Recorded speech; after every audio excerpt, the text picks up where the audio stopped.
এই তিନୋଟି ଜିନିଷ ଆମେ ଆଲୋଚନା କରିଥିଲେ। ଦେଶ କାଳ ପାତ୍ର। କାଲି ଯୋଉ ଆମେ ଆଲୋଚନା କରିଥିଲେ ଯୋଉ ଶ୍ଲୋକ,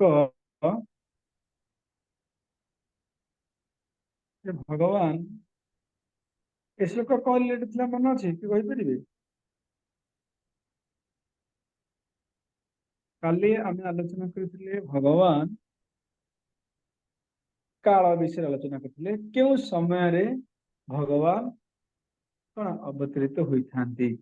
ତାହେଲେ କାଲି ଆମେ ଆଲୋଚନା କରିଥିଲେ ଯଦା ହି ଅଧର୍ମେଣ ତମ ଧିଓ ନୃପା ଜୀବନ୍ତି ତତ୍ରିଶ ହି ସତ୍ୱତଃ କିଲ୍ ଧତ୍ତେ ଭଗନ୍ ସତ୍ୟ ମୃତଂ ଦୟା ଯଶୋ ଭବାୟ ରୂପାଣି ଦଗ୍ଧ ଯୁଗେ ଯୁଗେ। ଅର୍ଥାତ୍ ଯଦା ହି ଅଧର୍ମେଣ, ଯେତେବେଳେ ଅଧର୍ମରେ, ତମ ଧିଓ ନୃପା ଅର୍ଥାତ୍ ରାଜା ମାନେ କଣ କରିବେ ନା ତମୋଧିଆ ହେଇକି ତମ ଗୁଣରେ ଅବସ୍ଥାନ କରିବେ। ତମୋଧିଆ ମାନେ ତମ ଗୁଣରେ ଅବସ୍ଥାନ କରିବେ ବା ତମ ଗୁଣ ବୁଦ୍ଧି ସମ୍ପନ୍ନ ହେବେ। ଏବଂ ଅଧର୍ମେଣ, ଅଧର୍ମେଣ ଅର୍ଥାତ୍ କଣ ନା ସେମାନେ ପଶୁ ଭଳି ଜୀବନ ଯାପନ କରିବେ। ସେହି ସମୟରେ ଯୁଗେ ଯୁଗେ ଏ ସହି, ଏହି ଭଗବାନ କୃଷ୍ଣ ଯୁଗେ ଯୁଗେ ଅର୍ଥାତ୍ ପ୍ରତ୍ୟେକ ଯୁଗରେ କଣ କରନ୍ତି ନା ଭବାୟ, ଏ ଜଗତକୁ ପାଳନ କରିବା ପାଇଁ ସତ୍ୱତଃ ରୂପାଣି ଅର୍ଥାତ୍ ତାଙ୍କର ଯୋଉ ଦିବ୍ୟ ସ୍ୱରୂପ, ଚିନ୍ମୟ ସ୍ୱରୂପରେ ଦଗ୍ଧ ମାନେ ଆବିର୍ଭୂତ ହୋଇଥାନ୍ତି ବା ପ୍ରକଟ ହୋଇଥାନ୍ତି, ନାଇଁ କଣ? ଏବଂ ଭଗବାନଙ୍କ ଚିନ୍ମୟ ଶିକ୍ଷାରେ କିପରି ନା ଭବଂ ସତ୍ୟଂ ଋତଂ ଅର୍ଥାତ୍ ଭବଂ ମାନେ ଭଗବାନଙ୍କର ଚିନ୍ମୟ ଶରୀର ଷଡ଼ ଐଶ୍ୱର୍ଯ୍ୟରେ ପରିପୂର୍ଣ୍ଣ ଏବଂ ସତ୍ୟ ପ୍ରତିଜ୍ଞା ଏବଂ ଋତଂ ଅର୍ଥାତ୍ ଯେପରି ଭଗବାନ ଉପଦେଶ ଦେଇଥାନ୍ତି ବୈଦିକ ସାହିତ୍ୟରେ, ତାହାକୁ ସଠିକ ରୂପରେ ପାଳନ କରିବା ପାଇଁ ଭଗବାନ କଣ କରିଥାନ୍ତି ନା ଆବିର୍ଭୂତ ହେଇଥାନ୍ତି।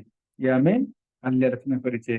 କାଳ ବିଷୟରେ ଯେତେବେଳେ ରାଜା ମାନେ ବା ଲିଡର୍ସ ମାନେ କଣ ହୁଅନ୍ତି, ତମ ଗୁଣରେ ଆଚ୍ଛାଦିତ ହୁଅନ୍ତି, ତମ ଗୁଣରେ ଅବସ୍ଥାନ କରି ପଶୁ ଭଳି ଜୀବନ ଯାପନ କରନ୍ତି, ଭୁଲି ଯାଆନ୍ତି ଯେ ତାଙ୍କର କଣ କର୍ତ୍ତବ୍ୟ।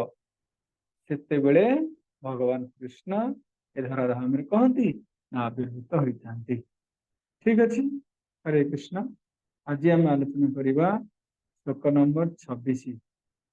ଶ୍ଲୋକ ନମ୍ବର 26ରେ ଆମେ ଆଲୋଚନା କରିବା, କାଲି କାଳ ବିଷୟରେ ଆଲୋଚନା କରିଥିଲେ, ଆଜି ଆଲୋଚନା କରିବା ଦେଶ ଏବଂ ପାତ୍ର। ଦେଶ ପାତ୍ର ମାନେ କଣ? କେଉଁ ଜାଗାରେ ଭଗବାନ ଅବତରିତ ହୋଇଥାନ୍ତି ଓ ପାତ୍ର କାହା କାହା ମଧ୍ୟରେ ଭଗବାନ ଆବିର୍ଭୂତ ହୋଇଥାନ୍ତି। ଇଏ ହେଲା ଆମର ଟପିକ ର ବିଷୟ। ବୁଝିପାରିଲେ? କାଲି ଆମେ କାଳ ବିଷୟରେ ଆଲୋଚନା କଲେ, ଆଜି କାହା ବିଷୟରେ ଆଲୋଚନା କରିବା?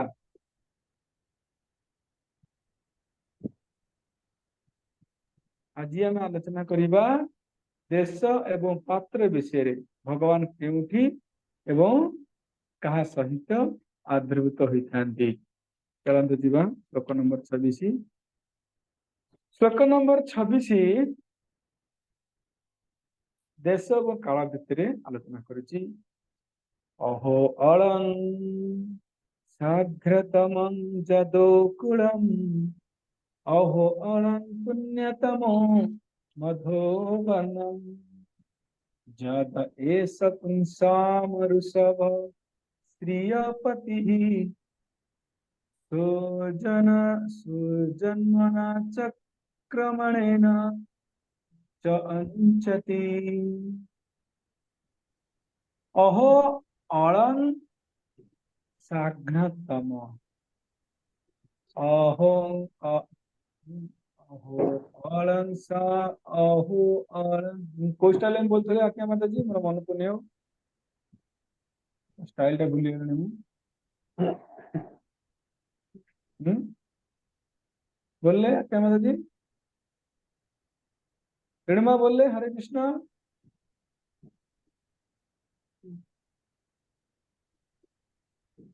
प्रभु जी हरे कृष्ण प्रभु जी हाँ बोलो। पंचम 25 श्लोक जमी पढ़ा हाँ से जदा पढ़ो भूल गए। जदा हि अधर्मेण तमोधीयनुपा हाँ जीवन अहो अलं साध्यतम जद जदकुलम् अहो अलं पुण्यतमो मधुबन्नम् जय जत एष पुंसामर्षभः श्रियापतिः स्वजन्मना चक्रमणेन अचन्ति। बस ये बड़ी बोलिया बोले। ठीक अच्छे आप मैंने पछरे बोली आम आलोचना करदे श्लोक आगे मेमोराइज करदे बोलिए। ठीक अच्छे अहो अहो अर्थ ओहो अलं धन्य स्वागतम अति महामय अति महिमामय अत्यंत प्रसन्न जदो हो राजा जदुकर कुलम कुलम अर्थ कौन वंश अहो ओहो ठीक है। अलं अर्थात धन्य धन्य पुण्यतम अत्यंत पुण्यमय मधुवनम मथुरा भूमि जत कारण एसह एहि पुंसाम समस्त जीवंकर ऋषभ सर्वोच्च नेता श्रीय भाग्यदेवींकर बा लक्ष्मी देवींकर पति स्वामी स्वजन्मना तांकर आविर्भाव द्वारा चक्रमणेन पाद संचरण द्वारा च चचंती च अचंती महिमा प्रसारित करती। ठीक अच्छे हम आगे जा देखा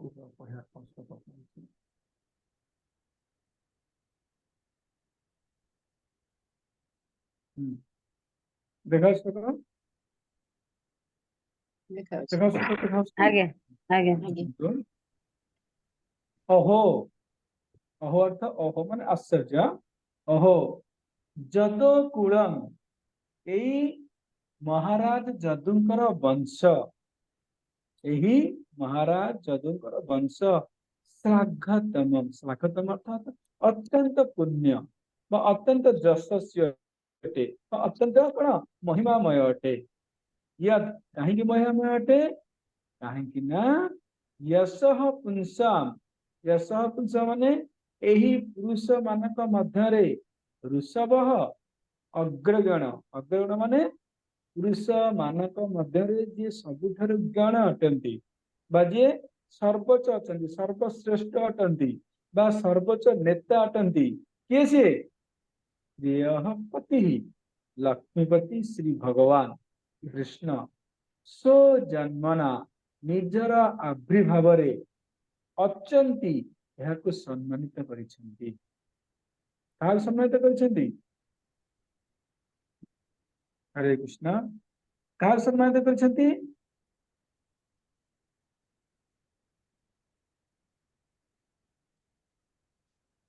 हरे कृष्ण कौन हाँ काहे सम्मानित करिसेंती कौन जदुवंश जदुवंशर अत्यंत यशस्वी पुरुष मान मध्य जदुवंश को भगवान कृष्ण कौन करछंती ना सम्मानित करछंती जदु भगवान कृष्ण जदुवंश आविर्भाव हेबार कारण जदुवंशर यश बढ़ी जाइछि जदुवंश अत्यंत श्रेष्ठ अटे जदुवंशर महिमा कहि बढ़ी जाइछि कहा जोगु भगवान भगवान कृष्ण कृष्ण जोगु हाँ तापर कौन कहते ना निजर आविर्भूत संचार कर अहो मधुवनम अहो मधुवनम जदुवंश भगवान प्रकटित होती अर्थ कौन कौन रेफर कर श्लोक देश और पात्र को कौन इंगित करुच्ची मधु जदुवंश क्या इंगित कर देश ना पात्र देश पात्र देश पात्र जदुवंश पात्र देश क्यों देश यहाँ पात्र अमेरिका नहीं पात्र प्रभु जी हाँ जदुवंश कौन ना पात्र जदुवंश भगवान अवतरित हेबार कारण आज जदुवंशर महिमा बढ़ी जाइए जदुवंश आज यशस्वी हो जाए ଯଦୁବଂଶ କଣ କରୁଛି ପାତ୍ର ଯଦୁବଂଶ ରେ ଭଗବାନ ଅବତରିତ ହନ୍ତି ଏବଂ ଅହୋ ମଧୁବର୍ଣ୍ଣମ ପୁଣି ଏ ଯୋଉ ମଥୁରା ଭୂମି ମଥୁରା ଭୂମି ଅଳଂ ପୁଣ୍ୟତମ ଅତ୍ୟନ୍ତ ପୁଣ୍ୟତମ ଅଟେ ଯେମିତି କହଲା ଯଦୁବଂଶ କଣ ଅଳଂ ସାଘ୍ରତମ ମାନେ ଅତ୍ୟନ୍ତ ଯଶସ୍ୱୀ ଅଟେ ସେହିପରି ମଧୁବନ ମଧ୍ୟ ସରି ମଥୁରା ଭୂମି ମଧ୍ୟ ଅଳଂ ପୁଣ୍ୟତମ ମାନେ କଣ ଅତ୍ୟନ୍ତ ପବିତ୍ର ଅଟେ ବା ଅତ୍ୟନ୍ତ ପୁଣ୍ୟମୟ ଅଟେ ଯ ଦେଶ କାହିଁକି ଚକ୍ରମଣେନ ଏହାକୁ ନିଜର ଭ୍ରମଣ ଦ୍ୱାରା ଅଚନ୍ତି ଭଗବାନ କୃଷ୍ଣ ସମ୍ମାନିତ କରିଛନ୍ତି ବା ସମ୍ମାନିତ କରିଥାନ୍ତି ଆଉ ଥରେ କହିଦଉଛି ଶ୍ଲୋକ ଭଲ ବୁଝନ୍ତୁ ଯଦ କୂଳଂ ଅର୍ଥାତ୍ ଅହୋ ଯଦୁକୂଳମ୍ ଏ ଯଦୁକୂଳ ହଉଛି ମହାନ ବା ଯଦୁକୂଳ ହଉଛି ଶ୍ରେଷ୍ଠ ବା ଯଶସ୍ୱୀ ଅଟେ କାହିଁକି ପୁଂସା ଏହି ପୁରୁଷ ମାନଙ୍କ ମଧ୍ୟରେ ମାନେ ଯଦୁବଂଶରେ ଯେତେ ପୁରୁଷ ଅଛନ୍ତି ସେ ପୁରୁଷ ମାନଙ୍କ ମଧ୍ୟରେ ଋଷଭ ସର୍ବଶ୍ରେଷ୍ଠ ଶ୍ରେୟ ପତି ଲକ୍ଷ୍ମୀପତି ଭଗବାନଙ୍କର ଆବିର୍ଭୂତ ହୋଇଛନ୍ତି ଯଦୁବଂଶରେ ଭଗବାନ ଆବିର୍ଭୂତ ହେବାର କାରଣ ଆଜି ଯଦୁବଂଶ ଶ୍ରେଷ୍ଠ ହୋଇଯାଇଛି ତେଣୁ ଭଗବାନ କୋଉଠି ଆବିର୍ଭୂତ ହୁଅନ୍ତି କୋଉ ପାତ୍ରରେ ଯଦୁବଂଶରେ ଏହା ପାତ୍ରକୁ ସୂଚାଉଛି ବା ଇଙ୍ଗିତ କରୁଛି ଅହୋ ମଧୁବର୍ଣ୍ଣ ଏଇ ଯେ ମଥୁରା ଭୂମି ଅଳଂ ପୁଣ୍ୟତମ ଅତ୍ୟନ୍ତ ପୁଣ୍ୟତମ ଅଟେ ଅତ୍ୟନ୍ତ ଶ୍ରେଷ୍ଠ ଅଟେ ବା ଅତ୍ୟନ୍ତ ପବିତ୍ର ଅଟେ କାହିଁକି ଚକ୍ରମଣେନ ଅଛନ୍ତି କାହିଁକି ଏଇ ମଥୁରା ଭୂମିରେ ଭଗବାନ କଣ କରିଛନ୍ତି ଭ୍ରମଣ କରିଛନ୍ତି ବା କଣ ନା ଚଳନ କରିଛନ୍ତି ଚାଲିଛନ୍ତି ତାଙ୍କର ଚରଣ କମଳ ମଥୁରା ଭୂମିରେ କଣ ପଡିଛି ଯୋଉଠି ପବିତ୍ର ଅଟେ ମଥୁରା ଭୂମି କୋଉ ଭୂମି ମଥୁରା ମଥୁରା ହେଲେ ମଥୁରା କାହାକୁ ଇଙ୍ଗିତ କଲା ଦେଶ ଦେଶ ବୁଝିଗଲା ଲୋକ ବୁଝିଲେ ସମସ୍ତେ ଯଦୁବଂଶ ଇଙ୍ଗିତ କରୁଛି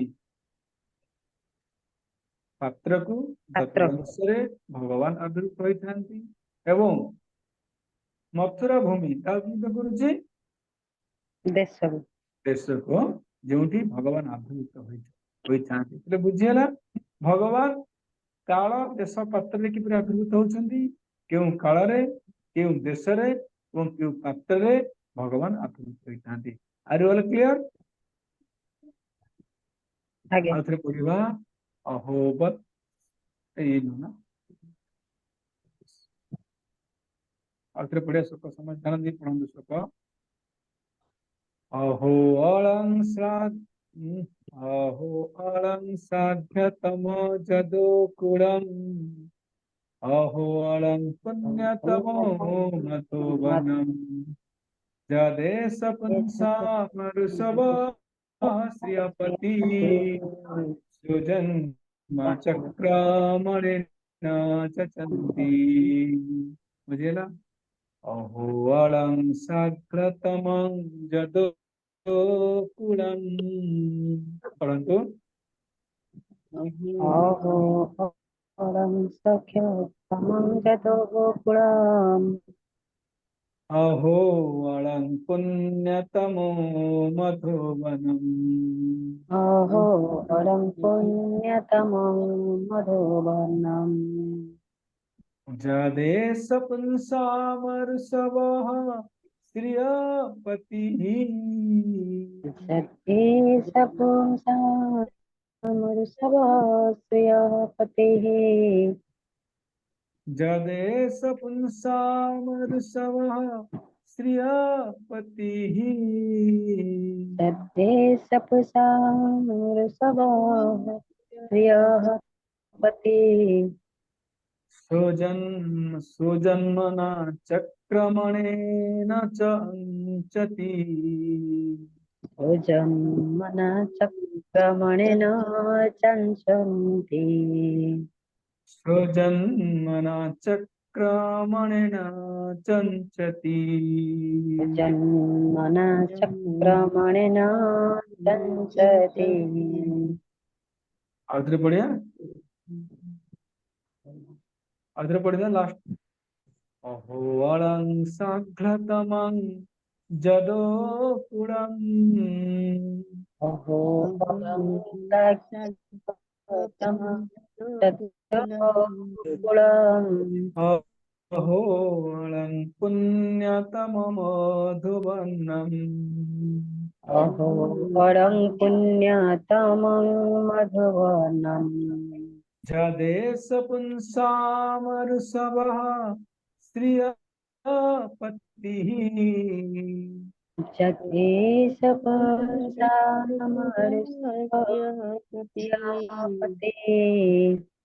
जदेश पुंसामरुषभः श्रियपतिः जगदीश पुंसामरुष्यपति स्वजन्मना चक्रमणेन चञ्चति जन्मना चक्रमणेन चञ्चति स्वजन्मना चक्रमणेन चञ्चति जन्मना चक्रमणेन चञ्चति जल्दी पढ़ो आरंभ किया नाराते सारिया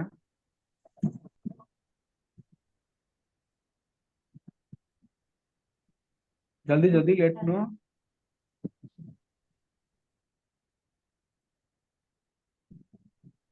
हरे कृष्णा अरं सघ्रतमं जदोः कुलम् आहो अरं पुण्यतमं मधुवर्णम् जद्देश पोषां वृषभस्त्रियः पति जदेश पुंसामरुषभः ईश्वर्य ऋषभः श्रियापतिः वृषभस्त्रियः पति जन्मना चक्रमणेन चञ्चति हरे कृष्ण बहुत बहुत सुंदर नेक्स्ट जल्दी पढ़ो लेट करो नहीं।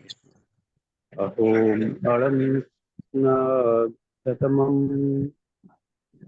यदो कुलम् अहो अलं पुण्यतमं मधुवनम् यदेष पुंसामरुषभस्यापतिः स्वजन्मना चक्रमणेन चाञ्चति नेक्स्ट के पढ़िए जल्दी पढ़ो जल्दी बोलोगे अहोऽलं जदकुलम् अहो अलं पुण्यतमं मधुवनम् जदेश पुषं वृषभः श्रियः पतिः सुजन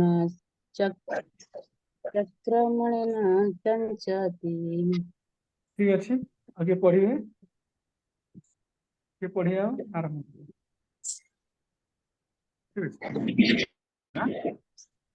बुझला तो अहो अलं साघ्रतम धन्य के म्यूट कर कारण अनम्यूट हो हरे कृष्ण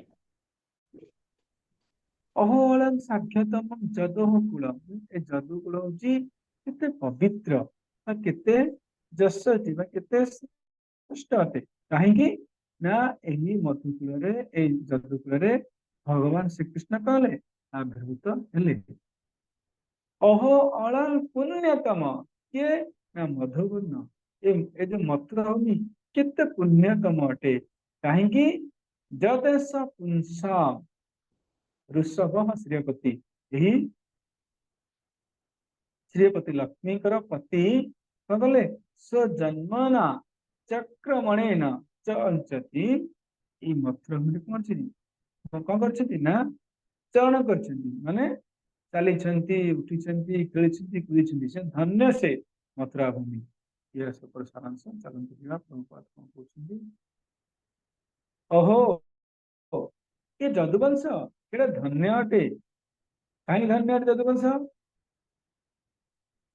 जदुवंश कहीं धन्य अटे भल चाष होता भगवान कृष्ण भगवान कृष्ण जन्म भगवान कृष्ण आविर्भूत हमारू धन्य देखा वीडियो मोर एमती कौन होची हाँ धन्य अटे जदुवंश के धन्य अटे कहीं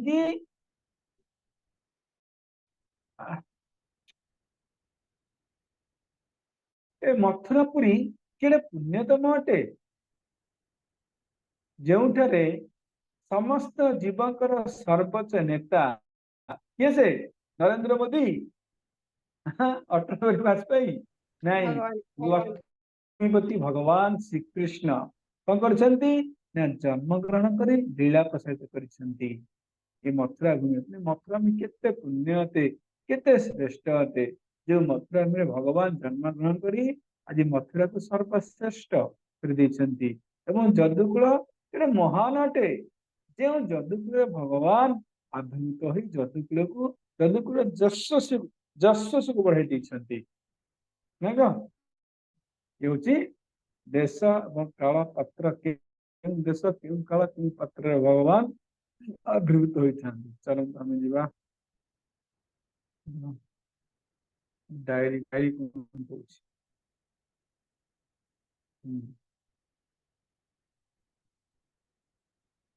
पात्र एवं देश को कहवा पाई एई श्लोक को कहउछंती बुझिहेला एई श्लोक कहा कौन इंगित करुछि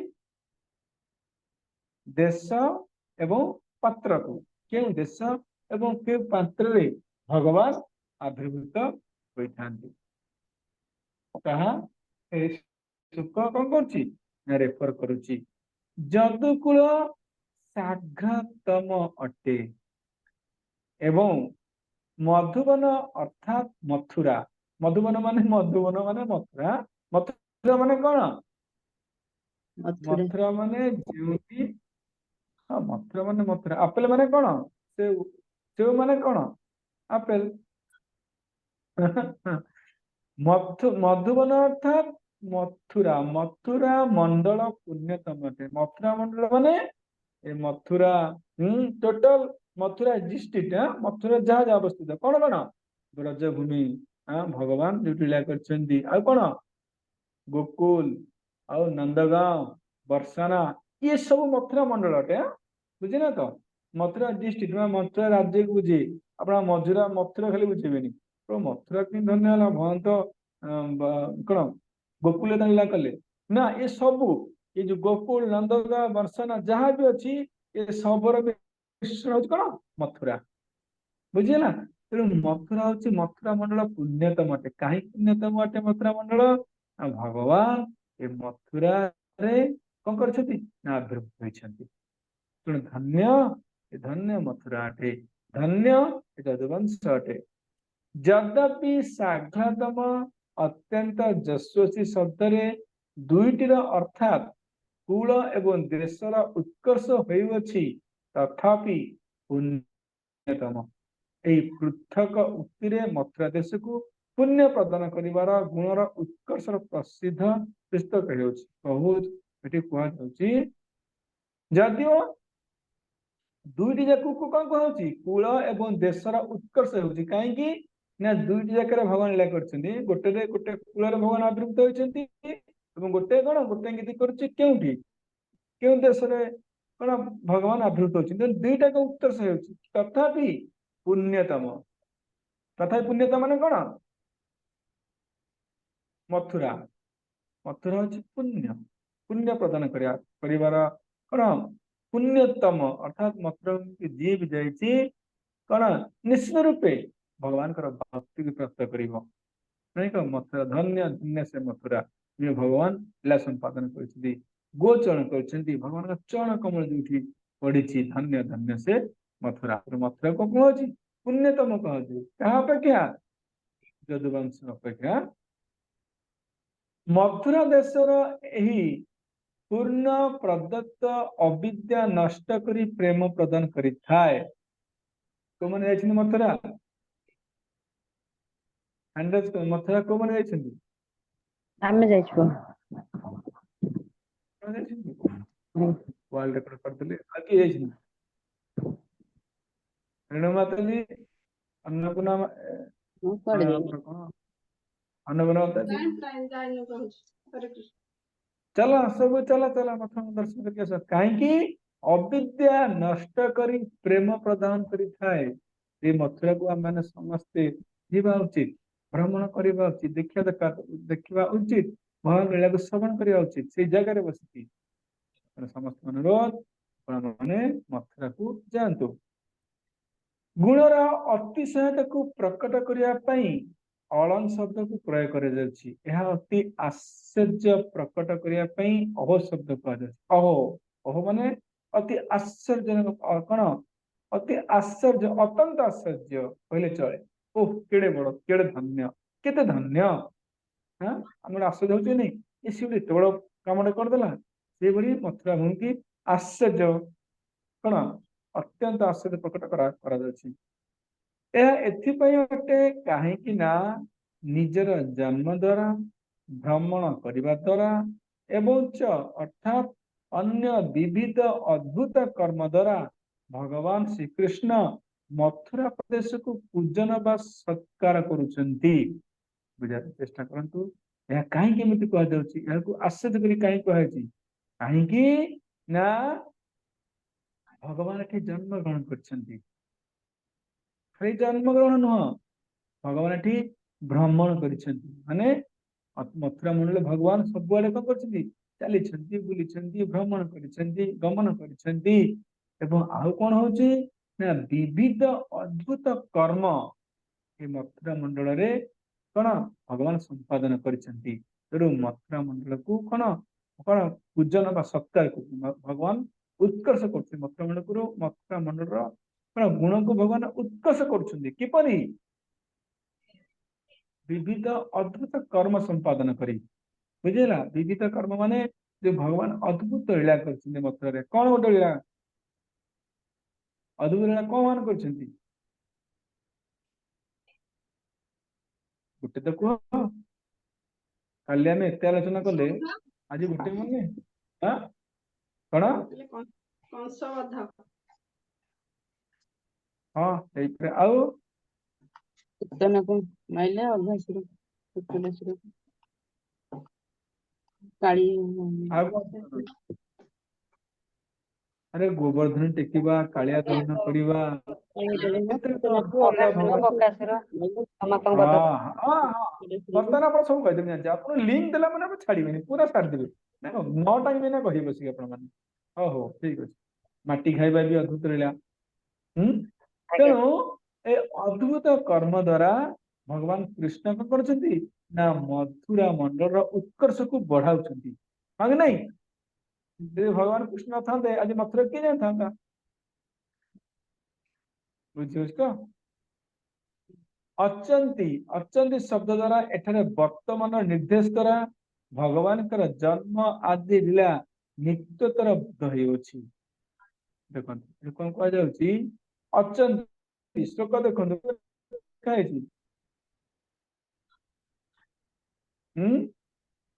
श्लोक देखो श्लोक लिखा है कौन ना सो जन्मना चक्रमणेन च अचंती च अचंती अर्थ कौन ना महिमा प्रकट करती किए से भगवान कृष्ण महिमा प्रसारित करती नहीं तो तारे प्रश्न होची भगवान कृष्ण तो 500 वर्ष 5000 वर्ष पूर्व आसते हाँ हाँ नहीं ये तो अतीत कथा ये तो पास्ट हो गला ना कहीं कहला महिमा प्रसारित करती तो कह महिमा प्रसाद करथिले बुझियो ना बुझियोनी ସବୁ ଜାଗାରେ ଅଛନ୍ତି रसले पिबत भागवतम रसमालयम आउ तापरे कोन मन पड़ू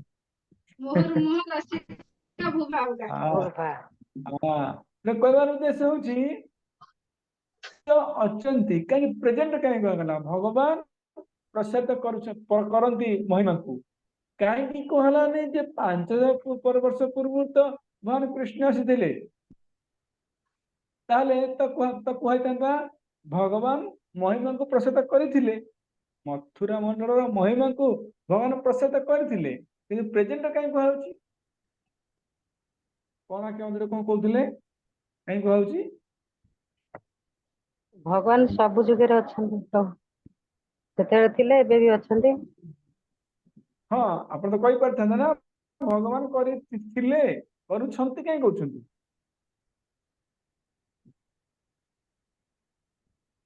देखो केते सुंदर श्लोक हाँ देखो कहीं अचंती कह जाउची ना भगवान आगे पूजा करथिले मथुरा मंडल माने अतीत वर्तमान को पूजा करना कि अरे वर्तमान भगवान मथुरा मंडल नहांती कि वर्तमान को भगवान मथुरा मंडल रे लीला करना कि वर्तमान कौन भगवान मथुरा मंडल भ्रमण करना ऐसा नो ତାକୁ କରୁଥିବେ ଆମେ ତ ଦେଖି ପାରୁନୁ ସେତେବେଳେ ସେ ये କରୁଥିଲେ ଦେଖ तुम्हें कौन आमे कौन देखि परछे हम कि देखि पाने कहबार उद्देश्य होची आगु भगवान करि नथिले एबे भी करूछंती एबे भी भगवान के जो अद्भुत लीला भगवान एई मथुरा मंडल संपादन करूछंती किंतु ये शुद्ध भक्त बा प्रेमी भक्त बा जे प्रेम भक्ति को प्राप्त करिछि से आज मध्य मथुरा मंडल रे ये जो भगवान कृष्ण कर अद्भुत लीला दर्शन करुछि हाँ कि नहीं किंतु आम मैंने दर्शन करि पारने काहेकि आम मैंने पाखरे मायार परदा पड़िछि आमे जेते जेते भगवान कर भक्ति रे अग्रगति करिवा ए मायार परदाम जेते जेते दूरे दूरे जीव आमे निश्चित रूपे कौन भगवान लीला को दर्शन करवा कारण आज मध्य लीला चली आज भगवान लीला सरनी चली किए देख जी शुद्ध भक्त देखिपर प्रेमी भक्त से दर्शन कर ठीक अच्छे से कहूँ अचंती पचरा हम समस्त भल शुणु अचंती कहीं कहला कहीं प्रेजेंट रे कहला कहीं बर्तमान कहूँ ना आगु भगवान करते करना कि यस एबे भी करुछंती एबे भी भगवान मथुरा रे इले संपादन करुछंती पूतना बोध करुछंती माटी खाउछंती कौन साप ऊपर नाचुछंती गोवर्धन धारण करुछंती अद्भुत अद्भुत लीला एबे मध्य भगवान संपादन करुछंती किंतु ये शुद्ध भक्त बा जे प्रेमी भक्त जा हृदय रे प्रेम रही भगवान कृष्ण प्रति सीए दर्शन कर सी लीला को देखिपर आमे मन देखिपर ना तेणु से अचंती प्रेजेंट टेंस रे कह जाउची माय डियर डिवोटीज बुझी पाइले ना आउ थरे कहबी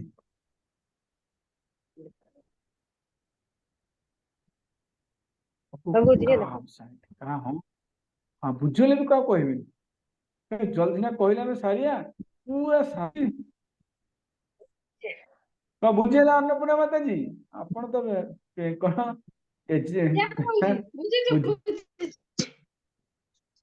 जल्दी कहला मैं बुझे ना ठीक अच्छे परंतु देखो ये सुंदर कथा परंतु जन्म तथा कर्म नित्य किपर हो पार जन्म एवं कर्म किपर हो पार से तो क्रिया जड़े जन्म हम तापण कर्म कर हाँ कि नहीं जड़े आग जन्म हम आपण कौन किए आग जन्म होते कर्म कले ना आग कर्म कर जन्म हेले आग आम जन्म होचे जन्म होची जन्म होती कौन करुचे किसी कार्य करुचे जेकोसी क्रिया देखो नित्य माने सर्वदा भगवान का जन्म एवं कर्म नित्य माने कौन सर्वदा भगवान का जन्म कर्म नित्य चली जेकोसी क्रियार आरंभ एवं अंत होता है अन्यथा से कर्मर स्वरूप हानि हो स्वरूप स्वरूप खत्म हो उद्देश्य हूँ बुझे चेष्टा कर अति सुंदर श्लोक जेकोसी क्रियार आरंभ हम अंत हुए कि नहीं अरे आपण खाद्य ग्रहण कर आरंभ है ହଁ କି ନାଇଁ ସରୁଛି କି ନାଇଁ ପୁଣି ଆଜ୍ଞା ହଁ ବୁଝିବାକୁ ଚେଷ୍ଟା କରନ୍ତୁ ସମସ୍ତେ। ମନେକର ଆପଣ ରୋଷେଇ କରୁଛନ୍ତି, ରୋଷେଇ କାର୍ଯ୍ୟ ଆରମ୍ଭ କଲେ ପୁଣି ରୋଷେଇ କାମ ସରୁଛି କି ନାଇଁ ଆଜ୍ଞା ବୁଝି ହଉଛି ତ? ଆପଣ ଡ୍ୟୁଟି ଯାଉଛନ୍ତି 10ଟାରେ, କେତେବେଳେ ଛୁଟି ହଉଛି? 4ଟାରେ ଆମର ଛୁଟି ହଉଛି। ସେ ଡ୍ୟୁଟି କାର୍ଯ୍ୟ ସରୁଛି କି ନାଇଁ? ତେଣୁ ସମସ୍ତ କ୍ରିୟାର ଆରମ୍ଭ ଅଛି ଏବଂ ଶେଷ ଅଛି। ଯଦି କ୍ରିୟାର ଆରମ୍ଭ ଏବଂ ଶେଷ ନଥିବ ତାହେଲେ ସେ କି କ୍ରିୟା ଅଟେ ବା ସେ କି ପ୍ରକାର କର୍ମ ଅଟେ? ଏ ତ କର୍ମରେ ବ୍ୟତିକ୍ରମ ହେଇଯିବ, ଏ କର୍ମ ତ ଗଡ଼ବଡ଼ ହେଇଯିବ। ତେଣୁ ଭଗବାନଙ୍କର କେମିତି କର୍ମ ନିତ୍ୟ ଚାଲିଛି, ଆରମ୍ଭ ନାହିଁ ଶେଷ ନାହିଁ। କଣ ବୁଝିପାରିଲେ ବୁଝିପାରିଲେନି? ହରେ କୃଷ୍ଣ ବୁଝିହେଲାନି ପ୍ରଭୁଜୀ ଆଉ କଣ ଥରେ ବୁଝନ୍ତୁ। ହଁ ଆଉ ଥରେ ସେ ମୁଁ ଜାଣିଛି ବାଉଁଶ ତ ଏଠି କୁହାଗଲା ପରନ୍ତୁ ଜନ୍ମ ଏବଂ କର୍ମ ନିତ୍ୟ କିପରି ଚାଲିବ? ନିତ୍ୟ କେମିତି ଚାଲିବ? କାହିଁକି ଏ ଯୋଉ କର୍ମ ପ୍ରତ୍ୟେକ କର୍ମର ଆରମ୍ଭ ଅଛି ଶେଷ ଅଛି କି ନାଇଁ? ଅଛି ଏତିକି ବୁଝନ୍ତୁ ଆଗ। ଆଜ୍ଞା ପ୍ରତ୍ୟେକ କର୍ମର ଆରମ୍ଭ ଶେଷ ଅଛି କି ନାଇଁ? ଆଜ୍ଞା ଅଛି ଅଛି ବୁଝିହେଲା ତ ସମସ୍ତେ? ବାबर ପ୍ରଭୁ ଅଶୋକ ପ୍ରଭୁ ବୁଝିପାରିଲେ? ଆଜ୍ଞା ପ୍ରତ୍ୟେକ କର୍ମର ଆରମ୍ଭ ଅଛି ଏବଂ ଶେଷ ଅଛି। ଯଦି ଆରମ୍ଭ ଓ ଶେଷ ନଥିବ ସେ କି ପ୍ରକାର କର୍ମ? ସେ ତ କର୍ମ ନୁହଁ। ଏତିକି ବୁଝିଲେ? ଆଜ୍ଞା ଆଜ୍ଞା ତାହେଲେ ଭଗବାନଙ୍କର ଜନ୍ମ କର୍ମ ନିତ୍ୟ କେମିତି? ଆରମ୍ଭ କେମିତି ନାହିଁ ଶେଷ କେମିତି ନାହିଁ? ନିତ୍ୟ ମାନେ ସଦା ଚାଲିଛି ନା, ନିତ୍ୟ ମାନେ ସର୍ବଦା ଚାଲିଛି। ଭଗବାନଙ୍କର ଜନ୍ମ ଏବଂ କର୍ମ ସର୍ବଦା ଚାଲିଛି, ତାର ଆରମ୍ଭ ନାହିଁ କି ଅନ୍ତ ନାହିଁ। ଇଏ କି କର୍ମ? ବୁଝି ହଉଛି ନା ବୁଝି ହଉନି? ଆଜ୍ଞା ଆଜ୍ଞା ଦେଖନ୍ତୁ ମୁଁ ଆଗରୁ ଆପଣଙ୍କୁ ୱାର୍ଣିଂ ଦେଇ ଦଉଛି। ଆମେ ଯେତେ ତପସ୍ୟା କଲେ ମଧ୍ୟ, ଯେତେ ଅଷ୍ଟାଙ୍ଗ ଯୋଗ କଲେ ମଧ୍ୟ, ଯେତେ କର୍ମ ଯୋଗ କଲେ ମଧ୍ୟ, ବୁଝିଲେ ତ? ଏଇ ଯୋଉ ମୁକ୍ତ ହବା ଏ ଭୌତ ଜଗତ ବହୁତ ବହୁତ ବହୁତ କଷ୍ଟ। କିନ୍ତୁ ଏଇ ଶ୍ଲୋକଟି ଆମେ ବୁଝିଯିବା ଯେ ଭଗବାନଙ୍କର ଜନ୍ମ ଏବଂ କର୍ମ ହଉଛି ଦିବ୍ୟ, ହେଲେ ସିଏ ଏ ଜଗତରୁ ମୁକ୍ତ ହେଇଯିବ। ଆଉ କିଛି ଦରକାର ନାହିଁ, କୋଉ ତପସ୍ୟା କରିବା କିଛି ଆବଶ୍ୟକ ନାହିଁ। ତେଣୁ ଏଇଟା ହଉଛି ଅତ୍ୟନ୍ତ ଗୁରୁତ୍ୱପୂର୍ଣ୍ଣ ଶ୍ଲୋକ, ବୁଝିବା ପାଇଁ ଚେଷ୍ଟା କରନ୍ତୁ।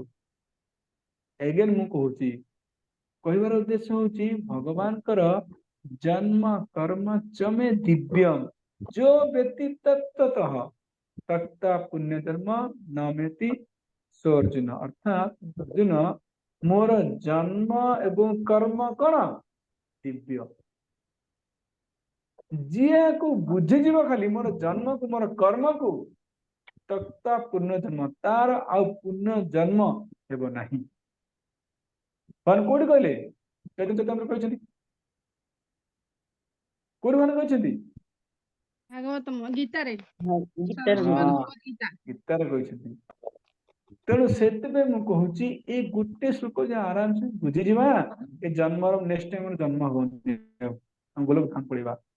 ସେଇ କଥା କୁହାଉଛି। ଆରେ ପ୍ରତ୍ୟେକ କର୍ମର ତ ଆରମ୍ଭ ଅଛି, ଜନ୍ମ ଏକ କର୍ମ, ହଁ କି ନାଇଁ?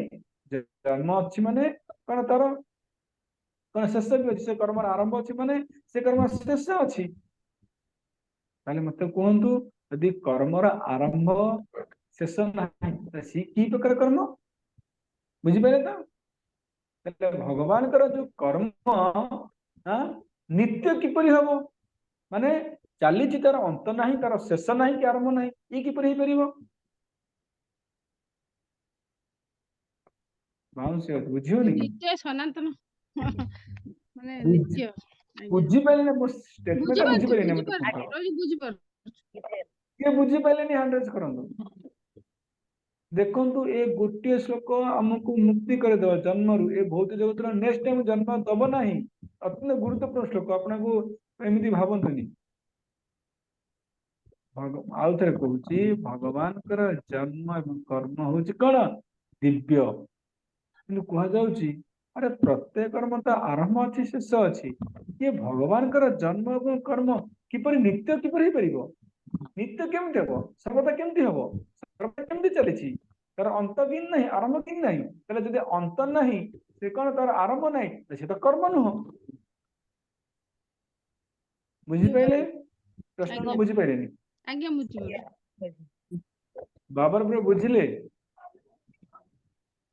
बाबर प्रभु ଆଜ୍ଞା बुझी पाइले गुरुत्वपूर्ण श्लोक बुझी पाइले कौन प्रश्न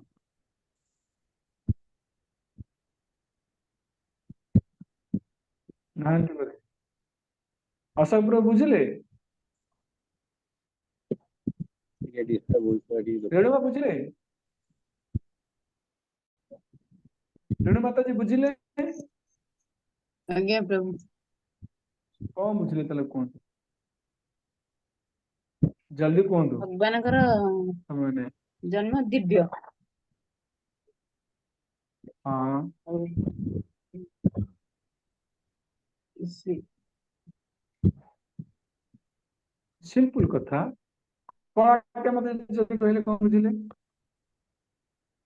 ତାପରେ ପ୍ରଶ୍ନଟା ଯୋଉ କହିବି ତ ମାନେ ପ୍ରତ୍ୟେକ କର୍ମର ଆରମ୍ଭ ଅଛି ଆଉ ଶେଷ ଅଛି କିନ୍ତୁ ଭଗବାନଙ୍କର ଆରମ୍ଭ ନାହିଁ ଶେଷ ନାହିଁ हाँ ନିତ୍ୟ खाली କର୍ମ किपरि कर्म होती खाली किपरि कर्म होती तो कर्म नुह प्रत्येक कर्म आरंभ अच्छी शेष अच्छी हाँ कि नहीं भगवान ये कर्म जन्म कर्म जो कर्म नित्य किपरि हो परिबो अरे आरंभ कितने शेष नहीं यदि आरंभ नहीं शेष नहीं तो कर्म नुह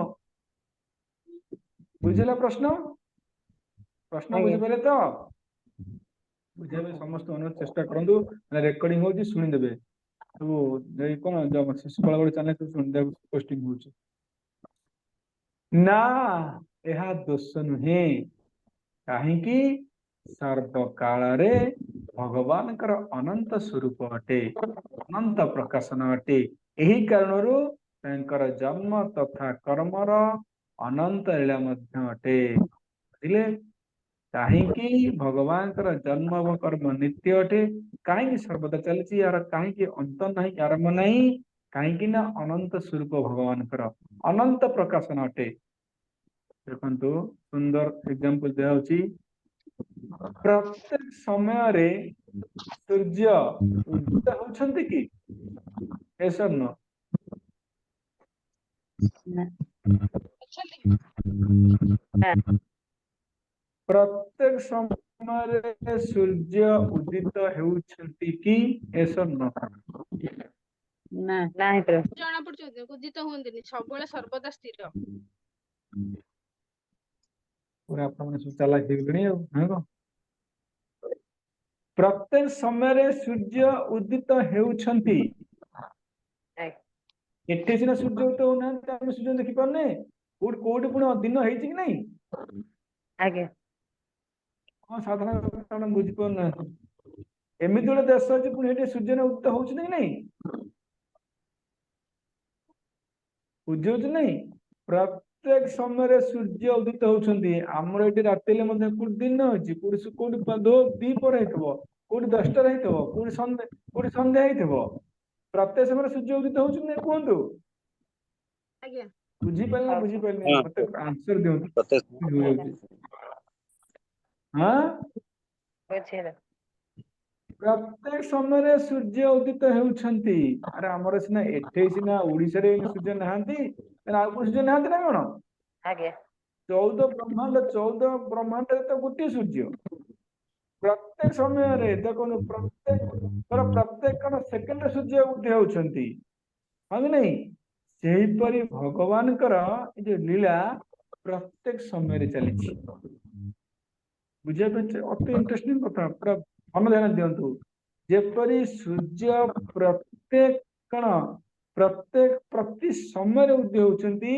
ସେହିପରି ଭଗବାନଙ୍କ ଲୀଳା ପ୍ରତି ସମୟରେ ହଉଛି ପ୍ରତି ସମୟରେ ସେଇ ଜନ୍ମକର ପ୍ରତି ସମୟ ହଉଛି କେମିତି ହଉଛି ଦେଖନ୍ତୁ ମନେକର ଏଠି ଭଗବାନ ଗୋଟେ ଲୀଳା ଚାଲିଛି କୋଉଠି ମନେକର ଆମର ପୃଥ୍ୱୀ ପ୍ଲାନେଟ ଗୋଟେ ମଥରେ ଏଇ ପୃଥ୍ୱୀ ପ୍ଲାନେଟ ଗୋଟେ ଭଗବାନ ଲୀଳା ଚାଲିଛି ଇଏ ଭଗବାନଙ୍କ ଲୀଳା ଏଠୁ କଣ ନଅଶହରୁ ପୁଣି ଆଉ ଗୋଟେ ପ୍ଲାନେଟରେ ଆଉ ଗୋଟେ ଲୀଳା ଚାଲିଛି ମନେକର ଏକ୍ସାମ୍ପଲ ଏଠି କାଳିଆ ଦହନ ପୃଥିବୀରେ ଚାଲିଛି ହଁ କି ନାଇଁ ତାହେଲେ ସ୍ୱର୍ଗରେ କଣ ଚାଲିଥିବ ମନେକର ମଧ୍ୟ ଚାଲିଥିବ ହଁ ତା ଉପରେ ମହାଲୋକରେ ଆଉ ଲୀଳା ଚାଲିଥିବ ତା ଆଉ ଲୀଳା ଚାଲିଥିବ ଏଇପରି ପ୍ରତି ପ୍ଲାନେଟ ଲୀଳା ଚାଲିଛି କି ନାଇଁ ମତେ କୁହନ୍ତୁ ଆଜ୍ଞା प्रत्येक प्लानेट रे भगवान कर लीला चली कोठी कालियादन लीला चली कोठी कौन भगवान ब्रह्म लीला करछंती कोठी कालियादन लीला करछंती कोठी अगासुर को वध करछंती कोठी बकासुर को वध करछंती कोठी कंस को वध करछंती कोठी गोपी मानकर वस्त्रहरण करछंती कोठी कौन दामोदर लीला संपादन करछंती तेणु भगवान कर जो अद्भुत लीला प्रत्येक प्लानेट रे चली कोठी सरीनी बुझी नहीं एठे पुत्र लीला सरू सरू का सेठी कौन चली गोपध लीला चललानी सेठी गोपध लीला कौन चलला आउ लीला रे कौन काले धन लीला चललानी आउ गोटे लीला प्लान रे कौन चललानी वस्त्र लीला चललानी आउ गोटे प्लान रे ब्रह्म कौन लीला चललानी कौन भगवान कर लीला चलची कि नहीं प्रति समय रे ଚାଲିଛି ପ୍ରତି ସମୟ बुझी पारे मते कहंतु बुझिला तो म बुझी तो एते सुंदर एकदम के बुझी पाने हंड्रेड करो ताले म आउथरे कहि ताले म पार्टी कहि होउची बुझी पाइलु प्रभु हां एलो कहबर उद्देश्य होची भगवान लीलाकर जेहेतु प्रति प्लांट रे चलीची को प्लांट रे को लीला चलची हम कहि पारे लीला चलीची कोडी पुतना मत कोडी माटी खाइलेनी कोडी ब्रह्म लीला तो प्रत्येक प्लांट रे जेहेतु भगवान लीला चलीची तेनुकरी भगवान लीला कोडी सरुची कि कोहंतु ନା भगवान लीला अंत अछि कोहंतु आरंभ अछि कोहंतु नहीं प्रभु आरंभ अछि ना तेणु भगवान कर जन्म एवं कर्म होची नित्य माने सर्वदा चलीची बुझिपारे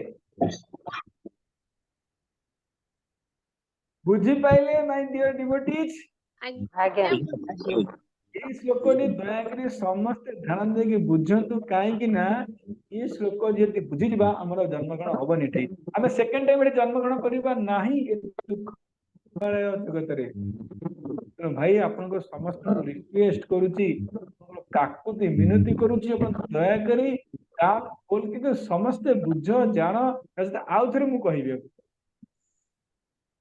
ଗୋଟେ ଶ୍ଲୋକ ପ୍ରିପାରେସନ ମତେ ଗୋଟେ ଦିନ ଲାଗିଲା ଆପଣ ଭାବନ୍ତୁନି ମୁଁ ଆସିକି ପଢିଦେଇ କହୁଛି ଗୋଟେ ଦିନର ପରିଶ୍ରମ ଆପଣ କହୁଛି ବୁଝିପାରିଲେ ନା ବୁଝିପାରିଲେ ମୋ ଶ୍ଲୋକ ଭଗବାନଙ୍କର ଜନ୍ମ କର୍ମ ହଉଛି ନିତ୍ୟ କର୍ମର ଆରମ୍ଭ ଅଛି ଓ କର୍ମର ଶେଷ ଅଛି ଭଗବାନଙ୍କର ଜନ୍ମ କର୍ମ ନିତ୍ୟ ସର୍ବଦା ଚାଲିଛି କାହିଁକି ନା ପ୍ରତି ପ୍ଲାଣ୍ଟ ରେ ଭଗବାନଙ୍କର ବିଭିନ୍ନ ପ୍ରକାର ଅଦ୍ଭୁତ କର୍ମ ଚାଲିଛି ଗୋଟେ ପ୍ଲାଣ୍ଟ ରେ ଗୋଟେ କଣ ହେଲେ ସରିଲା ଆସିକି ଆଉ ଗୋଟେ ଚାଲିଛି ତେଣୁ ଭଗବାନଙ୍କର ଯୋଉ ଜନ୍ମ କର୍ମ ଯୋଉ ଅଦ୍ଭୁତ କର୍ମ ଏହାର ଆଦି ନାହିଁ କି ଅନ୍ତ ନାହିଁ ନା ଏହାର ଆରମ୍ଭ ଅଛି ଏହାର ଶେଷ ଅଛି ତେଣୁ ଭଗବାନଙ୍କର ଜନ୍ମ କର୍ମ ହଉଛି ନିତ୍ୟ ନିତ୍ୟ ନିତ୍ୟ ଅର୍ଥାତ୍ ସର୍ବଦା ଚାଲିଛି ଏହାର ଆଦି ନାହିଁ କି ଅନ୍ତ ନାହିଁ ଆର୍ ୟୁ ଅଲ୍ କ୍ଲିୟର ଆଜ୍ଞା ସମସ୍ତେ ବୁଝିଲେ ଆଗକୁ ଯିବି ଆଜ୍ଞା ତେଣୁ ଏହି କାରଣ ଦେଖନ୍ତୁ ମୁଁ ନଅଟା ସାରିଥାନ୍ତି ଏଇଠି ନଅଟା ହେଇଗଲା ଠିକ ଅଛି ଆପଣମାନେ ବୁଝନ୍ତୁ ଭଲ କି ଆମେ ବଢେଇ ଯାଇ କିଛି ଲାଭ ନାହିଁ ତେଣୁ ଏହି କାରଣରୁ ଅନନ୍ତ ପ୍ରପଞ୍ଚ ଏବଂ ଅନନ୍ତ ବୈକୁଣ୍ଠଗତ ଯେଉଁ ଯୋଉ ଲୀଳା ସ୍ଥାନ ଏବଂ ଯେଉଁ ଯୋଉ ଲୀଳା ପରିକର କଣ ପ୍ରକାଶ ଥାନ୍ତି ସେ ମଧ୍ୟ ଅନନ୍ତ ଅଟନ୍ତି ବୁଝିହେଲା ଯେହେତୁ ଅନନ୍ତ ପ୍ଲାନେଟ ରେ ଅନନ୍ତ ବୈକୁଣ୍ଠ ଲୋକ ଅଛି ବା ଅନେକ କଣ ଭଗବାନଙ୍କ ଲୀଳା ସ୍ଥାନ ଅଛି ଏବଂ ଅନେକ ଲୀଳା ମାନେ ଅନେକ ଲୀଳା ପ୍ରକାଶିତ ହଉଛି ତେଣୁ ଭଗବାନଙ୍କର ପରିକର ମାନେ କଣ ଭଗବାନଙ୍କର ପରିକର ମାନେ କଣ ଭଗବାନଙ୍କର ଡ୍ରାମା ପାର୍ଟି ଆମେ କହିପାରିବା ଯୋଉ ଡ୍ରାମାର ମେମ୍ବର୍ସ ଯୋଉ କଂସ ଭଂସ ଯିଏ ସବୁ ଡ୍ରାମାର ସବୁ ମେମ୍ବର ରହିଲେ ଏମାନେ ମଧ୍ୟ ଅନନ୍ତ ଅଟନ୍ତି ଭଗବାନଙ୍କର ଅନନ୍ତ ପ୍ଲାଣ୍ଟ ଅଛି ଅନନ୍ତ ସ୍ଥାନ ଅଛି ଅନନ୍ତ ଲୀଳା ଅଛି ତେଣୁ ଭଗବାନଙ୍କର ଡ୍ରାମା ପାର୍ଟିର ଲୋକ ସଂଖ୍ୟା କେତେ କେତେ କଣ କରିବୁ ଅନନ୍ତ ବୁଦ୍ଧି ନ ଲାଗିଲା ହବନି ଭଗବାନଙ୍କର ଅନନ୍ତ ପ୍ଲାନେଟ ଅଛି ଅନନ୍ତ ଲୀଳା ଅଛି ମଥୁରା ବୃନ୍ଦାବନ ଦ୍ୱାରିକା ଭଳି ଅନନ୍ତ ଅନନ୍ତ କଣ ଲୀଳା ସ୍ଥାନ ଅଛି ଏବଂ ଅନନ୍ତ କଣ ଅଛନ୍ତି ଅନନ୍ତ ଲୀଳା ଅଛି ଅନନ୍ତ ଲୀଳା ଅଛି ଅନନ୍ତ ସ୍ଥାନ ଅଛି ଏବଂ ଅନେକ ବୈକୁଣ୍ଠ ଅନେକ ଅନନ୍ତ ପ୍ଲାନେଟ ଅଛି ତେଣୁ ଭଗବାନଙ୍କର ଯୋଉ ଡ୍ରାମା ପାର୍ଟିର ମେମ୍ବର୍ସ ମାନେ ମଧ୍ୟ କେତେ ଥିବେ ଲକ୍ଷେ ଅନନ୍ତ ଭଗବାନଙ୍କ ବିକଳ ମାନେ ଅନନ୍ତ ଅଛନ୍ତି, ବୁଝିହେଲା। ଏଠି କିଏ ରୋଲ କଲାଣି ପୁତନା ରୋଲ, ଏଠି କିଏ ବକାସୁର ରୋଲ କଲାଣି, ସେଠି କିଏ କଂସ ରୋଲ କଲାଣି। ଭଗବାନଙ୍କର ପାର୍ଟି ମଧ୍ୟ କଣ ଅନନ୍ତ ପାର୍ଟି, ରାମା ପାର୍ଟିରେ ଯୋଉ ପାର୍ଟି ଅଛି। ଏହି ପ୍ରକାର ଯଦ୍ୟପି ଏହି ସ୍ଥାନରେ, ଏହି ପ୍ରତ୍ୟେକ ସ୍ଥାନରେ ଏକ ଅଭିବ୍ୟକ୍ତ ରୂପରେ ପ୍ରତ୍ୟେକ ପାଇଁ ତାଙ୍କର ଜନ୍ମ ଏବଂ କର୍ମ ଆରମ୍ଭ ଏବଂ ସମ୍ପାଦ ହୋଇଥାଏ, ତଥାପି ଯିସ୍କଣ ଜନ୍ମ ଏବଂ କର୍ମର ଏକ ଅଂଶ ସମାପ୍ତ ହୋଇଥାଏ, ଅଥବା ସମାପନ ପୂର୍ବରୁ ଅନ୍ୟ ସ୍ଥାନରେ ତାର ଜନ୍ମ ଏବଂ କର୍ମ ଆରମ୍ଭ ହୋଇଯାଇଥାଏ। ନା ମୁଁ ବୁଝେଇଦେଲି ଆପଣଙ୍କୁ, ବୁଝଉନି? ଟିକେ ମ୍ୟୁଟ କରିଦିଅନ୍ତୁ, କିଏ ଅନମ୍ୟୁଟ କରିଛନ୍ତି? ମ୍ୟୁଟ କରିଦିଅନ୍ତୁ, ଚର୍ଚ୍ଚା ହଉଛି। ହଁ, କହିବାର ଉଦ୍ଦେଶ୍ୟ ହଉଛି ଏଇଟା କାହିଁ ଭଗବାନ କହୁଛନ୍ତି ନା, ଏଇଟା ବୁଝିବାକୁ ପଡେ କି, ବୁଝିପାରିଲେ ତ? ଭଗବାନଙ୍କର ଜନ୍ମ ଏବଂ କର୍ମ କଣ ହଉଛି ପ୍ରତ୍ୟେକ ସ୍ଥାନରେ ବା ପ୍ରତ୍ୟେକ ଚାଲିଛି। ତେଣୁ ଯିସ୍କ୍ଷଣ ମାନେ ଯେଉଁଠି ଭଗବାନଙ୍କର ଜନ୍ମ ଏବଂ କର୍ମ ଯୋଉ ଲୀଳା ସମାପ୍ତ ହେଇକି ଅନ୍ୟ ଗୋଟେ ଷ୍ଟାର୍ଟ ହେଇପାରିଥାଏ, ନଚେତ ଏଠି କଣ ସମାପ୍ତ ନହେବା ପୂର୍ବରୁ ମଧ୍ୟ ଅନ୍ୟ ଗୋଟେ ପ୍ଲାଣ୍ଟରେ ସେ ଲୀଳା କଣ କଣ୍ଟିନ୍ୟୁ ମଧ୍ୟ ହେଉଅଛି। ତେଣୁ କୁହାଯାଉଛି ଭଗବାନଙ୍କର ଜନ୍ମ ଏବଂ କର୍ମ ଏକ ସ୍ଥାନରେ ସମ୍ପାପନ ମାନେ ସମାପ୍ତ ହେବା ପୂର୍ବରୁ ଅନ୍ୟ ସ୍ଥାନରେ କଣ ପୁଣି କଣ୍ଟିନ୍ୟୁ ମଧ୍ୟ ହୋଇଯାଇଥାଏ। କାହିଁକି? ଭଗବାନଙ୍କ ଠାରେ ବିଚ୍ଛେଦର ଅଭାବ ଅଟେ। ବୁଝିଲେ? ବିଚ୍ଛେଦ ମାନେ କଣ ହେଲା, ତାଙ୍କର ଲୀଳା ବିଚ୍ଛେଦ ଫୁଲ ଷ୍ଟପ୍ ର ଅଭାବ ଅଛି, ଫୁଲ ଷ୍ଟପ୍ ନାହିଁ ଭଗବାନ ଲୀଳା ଏବଂ ତାଙ୍କର ଜନ୍ମ କର୍ମର ଲୀଳାରେ ଫୁଲ ଷ୍ଟପ୍ ନାହିଁ, ବିଚ୍ଛେଦ ନାହିଁ, ବିଚ୍ଛେଦର ଅଭାବ ଅଟେ। ସେଥିପାଇଁ ତାଙ୍କର ଜନ୍ମ ଏବଂ କର୍ମ ନିତ୍ୟ ଅଟେ। ବୁଝିହେଲା? ଆଜ୍ଞା। ସମସ୍ତେ ବୁଝିପାରୁଛେ? ଭାଇ ଦୟାକରି ଯିଏ ନ ବୁଝିବେ ସେ ପୁଣି ଜନ୍ମଗ୍ରହଣ କରିବେ। ଭାଇ ଚତୁର୍ଭୁଜକୁ ବୁଝେଇଲେ ଯେ ବୁଝିପାରିଲେ ପୁଣି ତ ଜନ୍ମଗ୍ରହଣ କରୁ ନା, ମୁଁ ତ ୱାରେଣ୍ଟି କେହି ଦେବିନି। ମୁଁ ମୋର ଶକ୍ତି ସାମର୍ଥ୍ୟ ଲଗେଇକି ଆପଣ ଚେଷ୍ଟା କରୁଛି ବୁଝେଇବା ପାଇଁ। କେବେ କେବେ ସ୍ଥିତି ଭେଦ କିମ୍ବା ଅଭେଦ ଅନୁସାରେ ଭଗବାନଙ୍କର ଜନ୍ମ ଏବଂ କର୍ମ ଭିନ୍ନ ଢଙ୍ଗରେ ହୋଇଥାଏ ଏବଂ କେବେ କେବେ ଠିକ ସେହିପରି ହୋଇଥାଏ ଶାସ୍ତ୍ରରେ ଯେପରି ଲେଖା ଅଛି। ଏଇଟା ବୁଝିବା ପାଇଁ ଚେଷ୍ଟା କରନ୍ତୁ। ଯେ ଭଗବାନ ବୁଝିବା ପାଇଁ ଚେଷ୍ଟା, ଯେହେତୁ ଭଗବାନ ଏ ଯୋଉ ଅନନ୍ତ ପ୍ଲାନେଟରେ ଅନନ୍ତ ଲୀଳା କରୁଛନ୍ତି, ଏ ଯୋଉ ଲୀଳା ବେଳେ ବେଳେ କଣ କରନ୍ତି ନା ସେଇ ଷ୍ଟାଇଲରେ କରିଥାନ୍ତି। ସେଇ ଷ୍ଟାଇଲ ମାନେ କଣ? ଯେମିତି ମନେକର କାଳିଆ ସପୋର୍ଟ ନଥିଲେ ସେଇ ଲୀଳା କଲେ, ହଁ କି ନାଇଁ? ବେଳେ ବେଳେ ମଧ୍ୟ ଶାସ୍ତ୍ରରେ ଯେପରି ବର୍ଣ୍ଣନା କରାହେଇଛି ସେପରି ଲୀଳା କରନ୍ତି ଏବଂ ବେଳେ ବେଳେ କଣ କରନ୍ତି ନା ଶାସ୍ତ୍ର ଟିକେ ବ୍ୟତିକ୍ରମ କରିଦିଅନ୍ତି। ମାନେ କଣ ନା ଥରେ ଥରେ ଭିନ୍ନ ଢଙ୍ଗରେ ମଧ୍ୟ ଲୀଳା କରିଦିଅନ୍ତି। ଥରେ ଥରେ ସାପକୁ କଣ କାଳିଆ ଦହନକୁ କରି ଛାଡି ଦିଅନ୍ତି, ଥରେ କାଳିଆକୁ ମଧ୍ୟ ନେଇକି ପଛୁଆ ପଳାନ୍ତି। ଟିକେ ଭିନ୍ନ ଢଙ୍ଗରେ ମଧ୍ୟ ଲୀଳା କରନ୍ତି। ଆପଣ କହିବେ ପ୍ରଭୁ ପୁତନା ବୋଧ ସଦାବେଳେ ପୁତନା ବୋଧ ହଉଥିବ ନା, ପୁତନା ବୋଧ ଶାସ୍ତ୍ର ଅନୁଯାୟୀ କରନ୍ତି, ବେଳେ ବେଳେ ମଧ୍ୟ ଶାସ୍ତ୍ରଠୁ ଟିକେ ଅଲଗା ଢଙ୍ଗରେ କରନ୍ତି। କେମିତି କଣ ହବ? ଲୀଳାକୁ ସମସ୍ତେ ଆସ୍ୱାଦନ କରିପାରିବେ, ଏମିତି ସମସ୍ତେ ଆସ୍ୱାଦନ କରନ୍ତି, ଫିର ବି ଟିକେ ଆହୁରି ଅଧିକ ରୂପରେ ଆସ୍ୱାଦନ କରିପାରିବେ। ମାଇ ଡିୟର, ବୁଝିଲା? ସମସ୍ତେ ବୁଝିପାରିବେ? ସମସ୍ତେ ଯେପରି ଶାସ୍ତ୍ରରେ ବର୍ଣ୍ଣନା କରାଯାଇଛି ସେପରି କରନ୍ତି ଏବଂ ବେଳେ ବେଳେ ମଧ୍ୟ ଟିକେ କଣ ଟିକେ ଅଲଗା ଢଙ୍ଗରେ ମଧ୍ୟ ଭଗବାନ ଲୀଳା କରିଥାନ୍ତି। ଏଥିସହିତ ଏକ ରୂପ ଏକ ସମୟରେ ଭିନ୍ନ ଭିନ୍ନ କାର୍ଯ୍ୟ କରିବା ପାଇଁ ପ୍ରକାଶ ଭେଦରେ ବହୁ ରୂପ ହୋଇଯାଇଥାନ୍ତି। ଭଗବାନ କେତେ ଲୀଳା କରନ୍ତି କୁହନ୍ତୁ? ଏକ ରୂପରେ ଏକ ସମୟରେ ଭିନ୍ନ ଭିନ୍ନ କାର୍ଯ୍ୟ କରିଥାନ୍ତି। ଏକ ସମୟ ଗୋଟିଏ ସମୟରେ ଏକ ସମୟରେ ଏକ ରୂପରେ ସେ ଭଗବାନ କୃଷ୍ଣ ଭିନ୍ନ ଭିନ୍ନ କାର୍ଯ୍ୟ କରିଥାନ୍ତି। ମଣିଷ କରିପାରିବେ? କିଏ କରିପାରିବେ? ନା। ଯେମିତି ରାସଲୀଳା ଏକ୍ସାମ୍ପଲ ଦେଲା କଣ, ଗୋଟିଏ ରୂପରେ ଭଗବାନ କୃଷ୍ଣ ଜଣେ ଏକ ସମୟରେ ଗୋଟିଏ ସମୟରେ କେତେ ମାନେ ଅସଂଖ୍ୟ ରୂପ ହେଇକି ଗୋପୀମାନ ଲୀଳା କଲେ, ହଁ କି ନାଇଁ? ଯେମିତି ଦ୍ୱାରିକା ଲୀଳା ଏକ ସମୟ, ସେ ଗୋଟିଏ ସମୟରେ 16,108 ରାଣୀଙ୍କ ପାଖରେ କଣ ରହିଲେ? କଣ ଏକ ସମୟ ସେଇ ଭଗବାନ କୃଷ୍ଣ ଗୋଟିଏ ସମୟରେ 16,108 ରାଣୀଙ୍କ ପାଖରେ ରହିକି କଣ କରୁଛନ୍ତି? ଲୀଳା କରୁଛନ୍ତି। ସବୁ ବୁଝିପାରୁଛନ୍ତି? ସୁଖଦେବ ଗୋସ୍ୱାମୀ କହୁଛନ୍ତି ଯେତେବେଳେ ନାରଦ ମୁନି, ଏଟା କାଲି ଆମେ କହିଦେଇଛୁ ଆପଣଙ୍କୁ, ଯେତେବେଳେ ନାରଦ ମୁନି ଶୁଣିଲେ କି ଭଗବାନ କୃଷ୍ଣ ନରକାସୁରକୁ ବଧ କରିଦେଲେ ଏବଂ ଅକେଲେ ଅନେକ ସ୍ତ୍ରୀ ମାନଙ୍କ ସହ ବିବାହ କଲେ, ତେବେ ନାରଦ ମୁନିଙ୍କ ମନରେ ଭଗବାନଙ୍କୁ ଏପରି ସ୍ଥିତିରେ ଦେଖିବା ପାଇଁ ଇଚ୍ଛା କଲେ। ସେ ଭାବିଲେ ଏହା ଅତ୍ୟନ୍ତ ଆଶ୍ଚର୍ଯ୍ୟଜନକ ଅଟେ ଅଟେ କି ଏକ ଶରୀରରେ ଭଗବାନ ଏକସାଥ 16,000 ସ୍ତ୍ରୀ ମାନଙ୍କୁ ବିବାହ କିପରି କଲେ, ତାହା ମଧ୍ୟ ଅଲଗା ଅଲଗା ମହଲରେ। ଏପରି ଦେବର୍ଷି ଉତ୍ସୁକତା ପୂର୍ବକ ଦ୍ୱାରିକା ଗଲେ। ଏଇଟା ମୁଁ କାଲି କହିଥିଲି, ଆଜି ଖାଲି ରିପିଟ କରିଦଉଛି। ନା କହିବିନି? ବୁଝିବା ନା ବୁଝିବା? ଆଗକୁ ଯିବା ନା ବୁଝିପାରିଲେ ଏଟାକୁ? ବୁଝିପାରୁଛୁ? ହଉ ଆଉ ଥରେ କହିଦିଅନ୍ତୁ, କହିଦେବେ ଯିବା ଆଉ। ହଜମା କାଲି ଧରିକି ଆସି ମୋ ତଣ୍ଟି କଣ ହେଇଗଲାଣି, କଣ ଏତେ ପୁରା ବଡ ପାଟିରେ କହିବାକୁ ପଡୁଛି। ଧୀରେ ଧୀରେ କହୁନାହାନ୍ତି ପ୍ରଭୁ। ଧୀରେ ଧୀରେ କହିଲେ ରେକର୍ଡିଂ ଶୁଭିବ। ଶୁଣନ୍ତୁ, ଆରେ ନାରଦ ମୁନି କଣ କଲେ? ନାରଦ ଶୁଣିଲେ ଭଗବାନ କୃଷ୍ଣ ନରକାସୁରକୁ ବଧ କରିଦେଲେ। ମାନେ ତ ନରକାସୁର ଅମର ହବା ପାଇଁ 16,000 ସ୍ତ୍ରୀଙ୍କୁ କଣ କଥା ଅପହରଣ କରିନେଇଥିଲା, କଣ ଉପଭୋଗ କରିବା ପାଇଁ।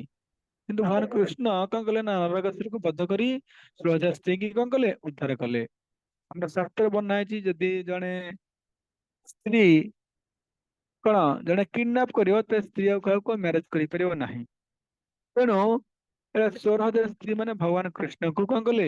ନିବେଦନ କଲେ, ପ୍ରାର୍ଥନା କଲେ, ପ୍ରଭୁ ଆମକୁ ତ ଇଏ ନରକାସୁର କିଡନାପ କରିଛି, ଆମେ ଆଉ କାହାର ହେବୁ?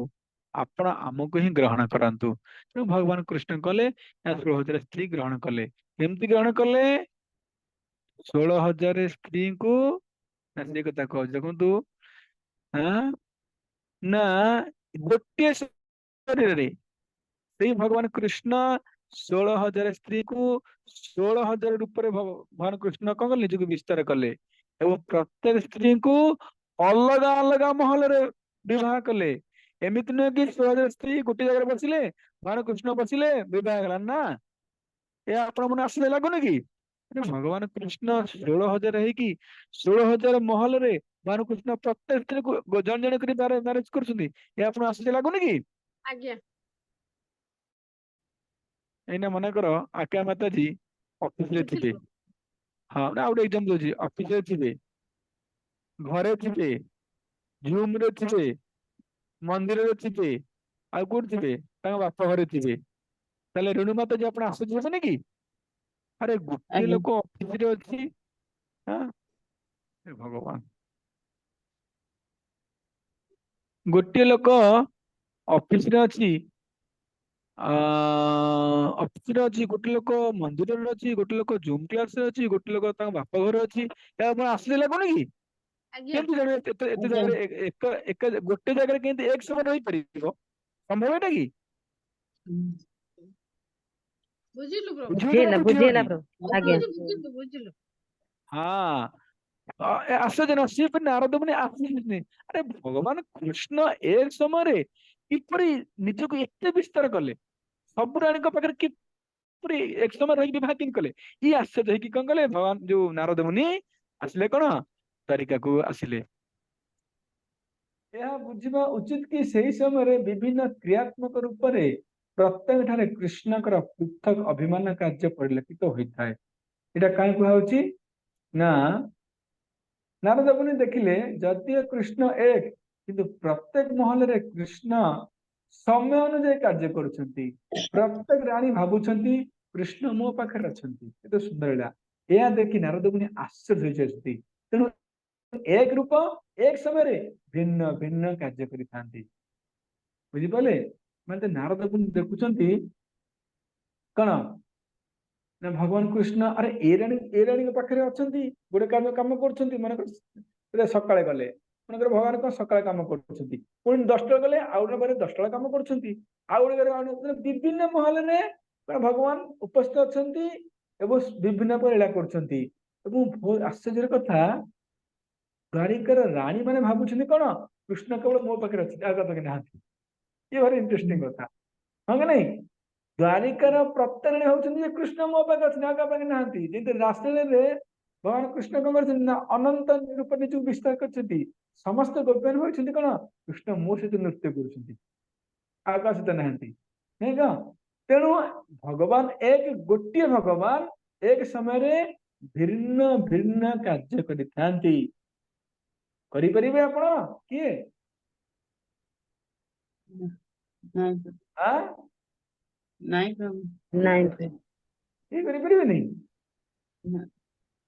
ସିଏ ହେଲେ ଭଗବାନ ସିଏ ହେଲେ ଭଗବାନ ଯିଏ ଏକ ସମୟରେ ଗୋଟିଏ ରୂପରେ ଭିନ୍ନ ଭିନ୍ନ କାର୍ଯ୍ୟ କରିପାରିବେ କେହି କରିବେ ବ୍ରହ୍ମା जी କରିପାରିବେ କୁହନ୍ତୁ ଦେବତା ମାନେ କରିପାରିବେ କୁହନ୍ତୁ କୌଣସି ମନୁଷ୍ୟ କରିପାରିବେ କୁହନ୍ତୁ କେହି କରିପାରିବେ ନାହିଁ ଭଗବାନ ଗୋଟିଏ ରୂପରେ ଏକ ସମୟରେ ଭିନ୍ନ ଭିନ୍ନ କାର୍ଯ୍ୟ କରିଥାନ୍ତି ମୁଁ କାହିଁକି ଆପଣଙ୍କୁ କହୁଛି ଜାଣିଛନ୍ତି ତ ଜନ୍ମ କର୍ମ ଦିଚ୍ଛ ଦିବ୍ୟମ ଅର୍ଥାତ ଭଗବାନ ଅନନ୍ତ ରୂପରେ ନିଜକୁ ବିସ୍ତାର କରିକି କଣ କରୁଛନ୍ତି ଲୀଳା କରୁଛନ୍ତି ଅନନ୍ତ ବ୍ରହ୍ମାଣ୍ଡରେ एक समय एक रूप अनंत ब्रह्मांड रे भिन्न भिन्न कार्य कर बुझिले जेमिति द्वारिका एक समय एक रूप भिन्न भिन्न कार्य कर 16,000 स्त्री पाखे एक समय कौन एक रूप भिन्न भिन्न कार्य कर अनंत गोपी मान पाखे एक समय एक रूप भिन्न भिन्न कार्य कर कृष्ण एक समय एक रूप अनंत ब्रह्मांड रे मध्य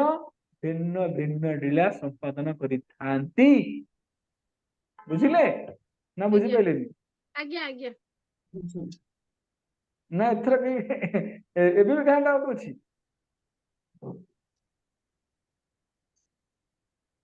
बुझिले तो समझते आज्ञा भगवान जेपरी द्वारिका रे ए भगवान की बुझी पाने कोन कनी इंटरेस्टिंग श्लोक एटा बार बार आपन पूछी आपन आज्ञा रे कॉन्फिडेंस आसुनी मते अरे बुझिलु ବୁଝି हां एथर हला अन्नपूर्ण तो बुझे हम प्रथम जानि ହେଲା ରେଣୁ ମାତା ଯେବେ ଡାଉଟ ଅଛି ମାତା ରେଣୁ ମାତା ବୁଝୁଛନ୍ତି ଆପଣ प्रभु बुझिलु ହଁ ରେଣୁ ମାତା ବୁଝିଲେ ଆମର ସୁବିଧା ଟେନସନ ନାହିଁ ମୋ କହିବାର ଉଦ୍ଦେଶ୍ୟ ହଉଛି ଆଉ ଥରେ କହୁଛି ଶ୍ଲୋକ ଅତ୍ୟନ୍ତ ଗୁରୁତ୍ୱପୂର୍ଣ୍ଣ କେମିତି ଦ୍ୱାରିକାରେ ଭଗବାନ ଏକ ରୂପରେ ଏକ ସମୟରେ 16,000 ରାଣୀଙ୍କ ପାଖରେ କଣ ଭିନ୍ନ ଭିନ୍ନ କାର୍ଯ୍ୟ କରିପାରନ୍ତି ଯେପରି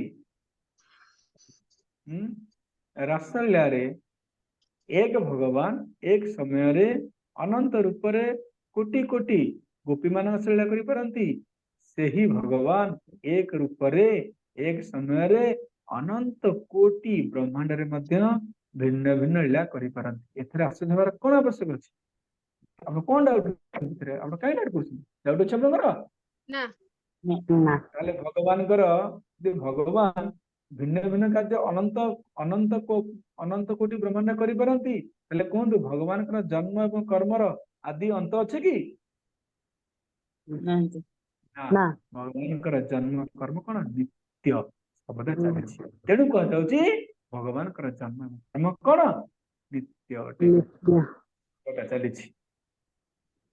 ठीक अच्छे जदि कि न बुझे रेकर्डिंग सुन निजर जन्म एवं कर्म को एक वस्तु रूप में कहीं कहले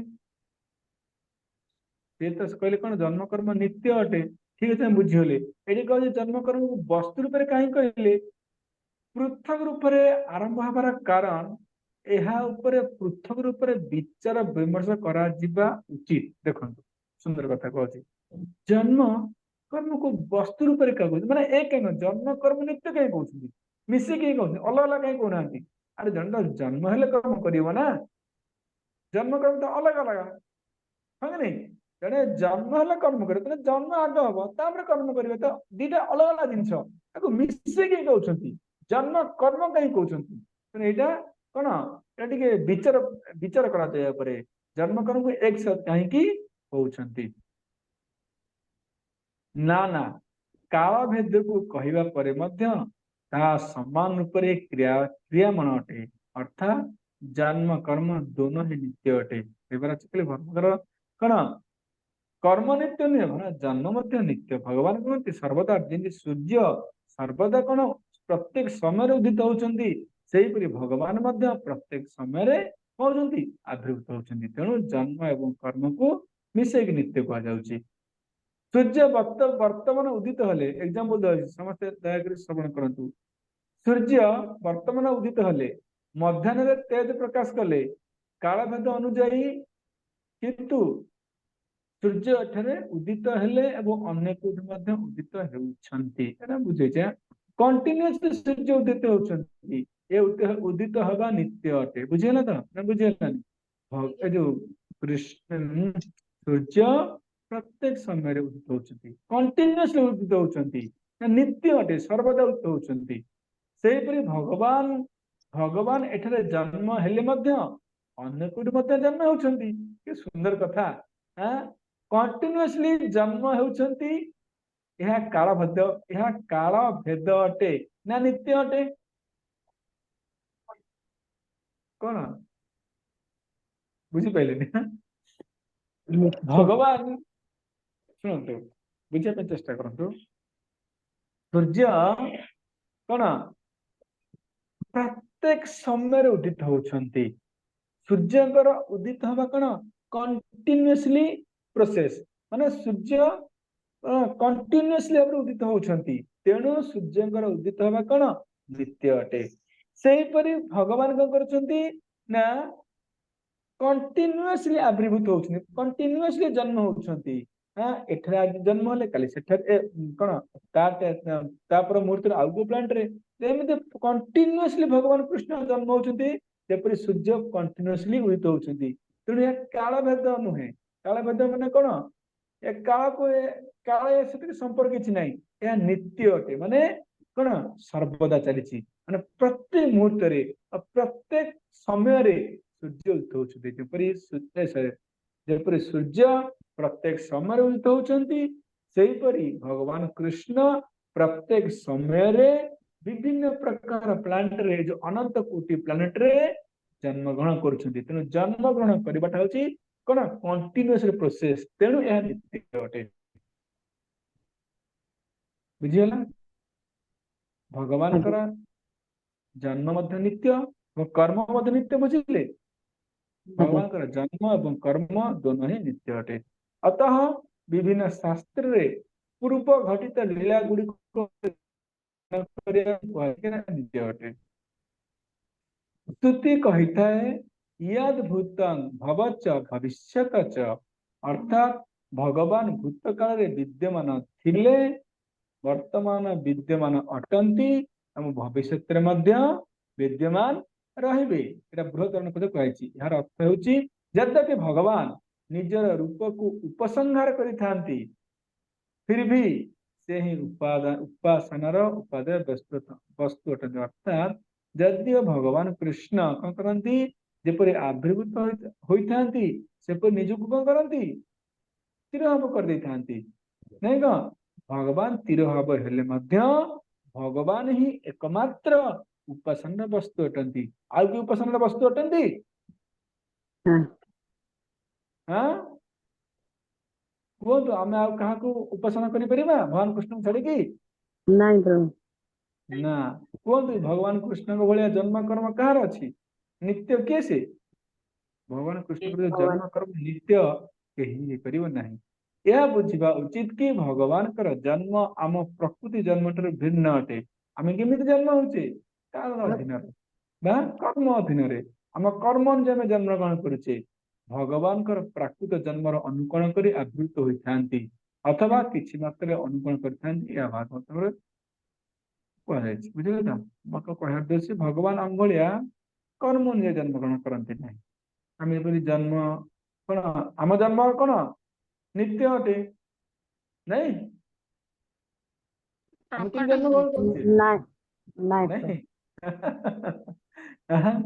आमे आमर जन्म ग्रहण किपर अछि आमे कर्मर अधीन जन्म ग्रहण करूछे भगवान कर्म अधीन जन्म ग्रहण करते नहीं कौन ताकर इच्छा भगवान सर प्रकट प्रकट हुए होते हां अन्नपूर्णा माता जी रहिले बढ़िया क्लास टा ना कौन पूरा बढ़िया ताले तो फ्यूज हेउची आगे ठीक अछि समय नहीं 9टा 20 हेले क्षमा करନ୍ତୁ ମୁଁ ଭାବାର୍ଥ ପଢି ଦଉଛି ଭାବାର୍ଥ ବୁଝେଇ ହବନି ଯଦି ଆପଣଙ୍କର କିଛି ପ୍ରଶ୍ନ ଥାଏ ଆପଣ ହ୍ୟାଣ୍ଡ ସାଙ୍ଗେ କରିବେ ଠିକ ଅଛି ବୋଲେ କିଛି ଏତରେ କଷ୍ଟ ନାହିଁ भगवद गीता रे भगवान श्री कृष्ण निजर दिव्य आविर्भाव तिरोभाव क्रियार संक्षिप्त परिचय देइछन्ति केतना श्लोक जन्म कर्म च मे दिव्यम जो वेत्ति तत्त्वतः पढ़िथे तत्वधान गण मध्ये आपण पढ़िदेबे ଭଗବାନ ତାଙ୍କର ଅଚିନ୍ତ୍ୟ ଶକ୍ତି ବଳରେ ଏକ ନିର୍ଦ୍ଦିଷ୍ଟ ସ୍ଥାନ ଏବଂ ବଂଶରେ ଆବିର୍ଭୂତ ହୁଅନ୍ତି। କେଉଁ ସ୍ଥାନରେ ଆବିର୍ଭୂତ ହୁଅନ୍ତି କିଏ କହିବେ? ଯେଉଁଠି ରାଜା ମାନେ କେଉଁ ସ୍ଥାନ? ସ୍ଥାନରେ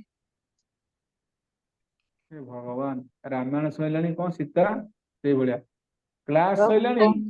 କେଉଁ ମୁଁ କଣ ସ୍ଥାନରେ ଆବିର୍ଭୂତ? ବୁଝିପାରିଲି ଆଁ ମାନେ ପ୍ରଶ୍ନ ଟା ଜାଣିପାରିଲି। କେଉଁ ସ୍ଥାନରେ ପ୍ରଶ୍ନଟା ଭଗବାନ ଆବିର୍ଭୂତ ହୁଅନ୍ତି? ସବୁ ସ୍ଥାନରେ ତ ହେ ଭଗବାନ, ଆରେ ପର୍ଟିକୁଲାର ଏଇ ଶ୍ଲୋକରେ କୋଉ ସ୍ଥାନ କୁହାଯାଉଛି? ଏକ ନିର୍ଦ୍ଦିଷ୍ଟ ଯଦୁ ସ୍ଥାନରେ, ମାନେ ମଥୁରା ଯଦୁ ମାନେ କଣ? ପ୍ରତ୍ୟେକ ପ୍ରାଣୀର ମଥୁରା ଭଗବାନ ଆବିର୍ଭୂତ ହୁଅନ୍ତି। ଆଜ୍ଞା ଆଜ୍ଞା ମୁଁ ସେଇଆ ବୁଝିପାରୁଛ? କହିଲି। ମଥୁରା କେଉଁ ବଂଶ? ଆଜ୍ଞା ଯଦୁବଂଶ। ଯଦୁବଂଶ। ହଁ, ଏକ ବଦ୍ଧ ଜୀବ ଯେପରି ତାର ଶରୀର ତ୍ୟାଗ କରେ, ପୁନଶ୍ଚ ଅନ୍ୟ ଏକ ଶରୀର ଗ୍ରହଣ କରେ, ଭଗବାନ ସେପରି କରନ୍ତି ନାହିଁ। ସେ ବଦ୍ଧ ଜୀବଙ୍କ ଭଳି ଜନ୍ମ ହୁଅନ୍ତି ନାହିଁ। ବଦ୍ଧ ଜୀବ କିପରି ଜନ୍ମ ଗ୍ରହଣ ହୁଏ? ବଦ୍ଧ ଜୀବ କିପରି ଜନ୍ମ ଗ୍ରହଣ କରେ? କର୍ମ ଅଧୀନରେ। କର୍ମ ହଁ, ଅଧୀନ। ଆଜ୍ଞା। କିନ୍ତୁ ଭଗବାନ ସେପରି ଜନ୍ମ ଗ୍ରହଣ କରନ୍ତି ନାହିଁ। ନା। ତାଙ୍କର ଜନ୍ମ ସୂର୍ଯ୍ୟଙ୍କର ଉଦୟ ଓ ଅସ୍ତ ଆବିର୍ଭାବ ତୀର ଭରା ଭଇବି। ଏତ ବୁଝେଇ ଦେଇଛି, କିଛି ଆବଶ୍ୟକ ନାହିଁ। ସୂର୍ଯ୍ୟ ପୂର୍ବ ଦିଗରେ ଉଦିତ ହୁଅନ୍ତି, କିନ୍ତୁ ଏହାର ଅର୍ଥ ନୁହେଁ ଯେ ପୂର୍ବ ଦିଗ ସୂର୍ଯ୍ୟଙ୍କର ଜନକ। ବୁଝିହଉଛି? ସୂର୍ଯ୍ୟ ସୌର ଜଗତରେ ସର୍ବତ ବିଦ୍ୟମାନ, କିନ୍ତୁ ସେ ଏକ ନିର୍ଦ୍ଦିଷ୍ଟ ସମୟରେ ଦେଖା ଦିଅନ୍ତି ଏବଂ ଠିକ ସେହିପରି ଅନ୍ୟ ଏକ ନିର୍ଦ୍ଦିଷ୍ଟ ସମୟରେ ଅଦୃଶ୍ୟ ହୁଅନ୍ତି। ଠିକ ସେହିପରି ଭଗବାନ ସୂର୍ଯ୍ୟଙ୍କ ଭଳି ଏକ ବ୍ରହ୍ମାଣ୍ଡରେ ଆବିର୍ଭୂତ ହୁଅନ୍ତି ଏବଂ ପୁନର୍ବାର ଅନେକ ସମୟରେ ଆମ ଦୃଷ୍ଟିରୁ ଅନ୍ତର୍ନିହିତ ହୁଅନ୍ତି। ସେ ସବୁ ସମୟରେ ସବୁଠାରେ ବିଦ୍ୟମାନ, କିନ୍ତୁ ତାଙ୍କର ଅହେତୁକୀ କୃପାବଶତଃ ସେ ଯେତେବେଳେ ଆମ ସମକ୍ଷରେ ଆବିର୍ଭୂତ ହୁଅନ୍ତି, ସେତେବେଳେ ଆମେ ଧରି ନେଉ ଯେ ସେ ଜନ୍ମ ହେଲେ।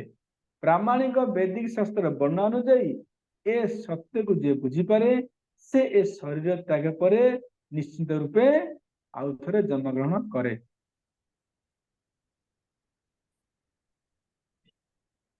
ହରେ କୃଷ୍ଣ, ହରେ କୃଷ୍ଣ। କି ନାହାନ୍ତି ନା କଣ? ହରେ କୃଷ୍ଣ ବୋଲୁଛୁ। ପଢୁଛନ୍ତି? କଣ କଣ ଲେଖା ହେଇଛି? ଯିଏ ସତ୍ୟକୁ ସେ ତ୍ୟାଗ ନିଶ୍ଚିତ ମୁକ୍ତି ଲାଭ କରେ। ମୁଁ ଜାଣି ଭୁଲ କଲେ ଆପଣ କେହି କିଛି କହୁନାହାନ୍ତି। ତେଣୁ ମତେ ଜଣେ ବହି ପଢୁଛନ୍ତି ଟି? ଅନେକ ଜନ୍ମ ବିତେଇଲା ପରେ ଏବଂ ଅଧ୍ୟବସାୟ ଧୈର୍ଯ୍ୟ ସହାୟତାରେ ସାଧନା କଲା ପରେ ଜ୍ଞାନରେ ପରିପକ୍ୱତା ଲାଭ କରି ସନ୍ନ୍ୟାସ ଆଚରଣ କଲେ କଲେ ମୁକ୍ତି ମିଳିପାରେ। ଇଏ ଅତ୍ୟନ୍ତ ଗୁରୁତ୍ୱପୂର୍ଣ୍ଣ ଷ୍ଟେଟମେଣ୍ଟ, ବୁଝିବାକୁ ଚେଷ୍ଟା କରନ୍ତୁ। ଅନେକ ଜନ୍ମ ବିତେଇଲା ପରେ, ଅର୍ଥାତ୍ ଆମେ ଅନେକ ଜନ୍ମ ତପସ୍ୟା କଠୋର ସାଧନା କଲା ପରେ, ଧୈର୍ଯ୍ୟ ଏବଂ ବାରବାର କଲା ପରେ, ଇଏ ସାଧନା କଲା ପରେ ଜ୍ଞାନରେ ଜଣେ ପରିପକ୍ୱତା ଲାଭ କରିବ, ତେବେ ଯାଇ ଜଣେ ମୁକ୍ତିକୁ ପ୍ରାପ୍ତ କରିବ। ବୁଝିହେଲା? ଜଣେ ମୁକ୍ତ ହେଇପାରିବ। କେତେ ଗଲା ପରେ? ଅନେକ ଜନ୍ମରେ କଠୋର ସାଧନା ତପସ୍ୟା କଲା ପରେ, ଧୈର୍ଯ୍ୟ ସହକାରେ କଲା ପରେ ଜଣେ କଣ ହବ? ମୁକ୍ତିକୁ ପ୍ରାପ୍ତ କରିବ। କିନ୍ତୁ ଯଦି ତୁମେ ଯେ କେବଳ ଭଗବାନଙ୍କର ଜନ୍ମ ଏବଂ କର୍ମର ଦିବ୍ୟତାକୁ ବୁଝିପାର ବା ତତ୍ତ୍ୱକୁ ଜାଣିପାର, ତାହେଲେ ଏକା ଥରକେ ଏକ ଜନ୍ମରେ ତମେ ମୁକ୍ତି ଲାଭ କରିପାରିବ। କୁହନ୍ତୁ କେତେ ସୁନ୍ଦର ଶ୍ଲୋକ। ଅନେକ ଜନ୍ମ କଠୋର ସାଧନା ତପସ୍ୟା କଲା ପରେ ଜଣେ ମୁକ୍ତିକୁ ପ୍ରାପ୍ତ କରିପାରେ ବା ଏ ଜଗତରୁ ମୁକ୍ତ ହୋଇଯାଇପାରେ। କିନ୍ତୁ ଯଦି ଆମେ ଖାଲି ଏଇ ଶ୍ଲୋକଟି ବୁଝିଯିବା, କଣ? ଭଗବାନଙ୍କର ଜନ୍ମ କର୍ମ ହଉଛି ଦିବ୍ୟ, ବା ଭଗବାନଙ୍କର ଜନ୍ମ କର୍ମ ହଉଛି ତତ୍ଵ ନିତ୍ୟ। ଯଦି ବୁଝିଯିବା କିପରି ନିତ୍ୟ ଅଟେ, ତାହେଲେ ସିଏ କଣ? ମୁକ୍ତି ପାଇଯିବ, ଏ ଜଗତରୁ ମୁକ୍ତି ପାଇଯିବ। ତାହେଲେ ପ୍ରଭୁ କୋଉଟା ଆମକୁ ସୁବିଧା କରାଯାଇଛି? ଅନେକ ଜନ୍ମ କଠୋର ସାଧନା କରିବା, ତପସ୍ୟା କରିବା ଆମକୁ ସହଜ, ନାଇଁ ଶ୍ଲୋକ ବୁଝିବା ସହଜ? ଶ୍ଲୋକ କୋଉଟା ସହଜ? ବୁଝିବା। ଶ୍ଲୋକ ତପସ୍ୟା କରିବା ସହଜ ନୁହଁ? ଆଜ୍ଞା ତେଣୁ ଏ ଶ୍ଲୋକକୁ ବୁଝିବା ଦରକାର। ଏହା ହଉଛି ଶ୍ରୀମଦ୍ ଭଗବତ ଗୀତାର ସିଦ୍ଧାନ୍ତ। କଣ? ଜନ୍ମ କର୍ମ ଚ ମେ ଦିବ୍ୟମ୍। जन्म रे तुम मुक्ति लाभ करि परिबो। ए होची श्रीमद भागवतर सिद्धांत पाणी किए ले आके माता जी आके माता जी ना कि हरे कृष्ण भगवान ये ନାଇଁ ନାଇଁ ପ୍ରଭୁ ଯେ କହନ୍ତି କିଏ ବୋଲି ପ୍ରଶ୍ନ କରନ୍ତି। हाँ, ठीक है।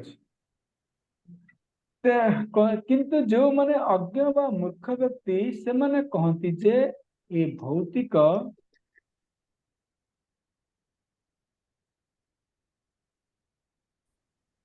ए भौतिक जगत रे भगवान सेमानक भली एक साधारण व्यक्ति सदृश जन्म हुंती एवं क्रिया करती क्यों माने कहती जो माने मूर्ख व्यक्ति जो माने अज्ञ व्यक्ति से माने कहते भगवान कृष्ण कौन एक साधारण व्यक्ति व्यक्ति भली जन्म ग्रहण करती क्रिया करती भगवान किपरि जन्म ग्रहण करती भगवान जन्म एवं कर्म नित्य आपन बुझिया पड़िबो ए प्रकार त्रुटिपूर्ण सिद्धांत ग्रहण कले कदापि मुक्ति प्राप्त हेब नाही तेणु वसुदेव पुत्र हिसाब से जदुवंश जन्म एवं मथुरा थिबा नंद महाराज परिवार स्थानांतर ये सब क्रिया बा लीला भगवान अंतरंग शक्ति दिव्य व्यवस्था ही अटे पढ़िया आम भगवान किपरि कौन मथुरा मूल्य जन्मग्रहण कले एवं अंतरंग शक्ति साहाय्य स्थानांतरित हेले गोकुल स्थानांतरित हेले पढ़िया कृष्णलीला जदुवंशर लोक मानकर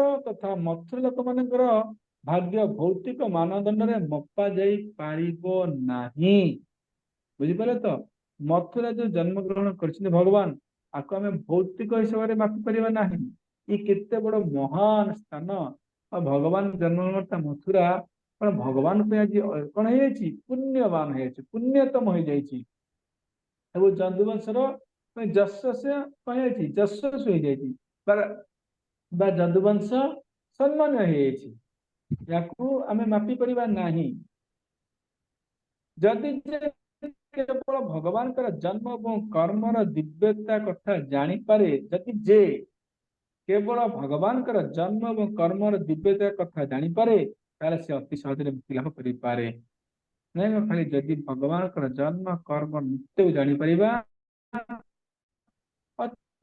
कठोर साधना तपस्या दरकार नहीं एपरि स्थले आमे सहजरे अनुमान करितिबा सेमानकर भाग्य की उन्नति जी भगवान जन्म कर्म को बुझिकी मुक्त हो जाउची भावन्तु जो मथुरावासी माने भगवान सहित रही खाई पी बुरी सेमानकर केड़े भाग्य हो नथिबो सेमाने केते महान होई नथिबे जो भाग्यवान व्यक्तिगण लक्ष्मीपति भगवान प्रत्यक्ष सानिध्य लाभ करिसेंती सेमाने वास्तव में मुक्ति ठारू अधिक पाई सारी तेणु भगवान कृपारू उभय जदुवंश मथुरा भूमि धन्य अटे हरे कृष्ण किसी प्रश्न अच्छी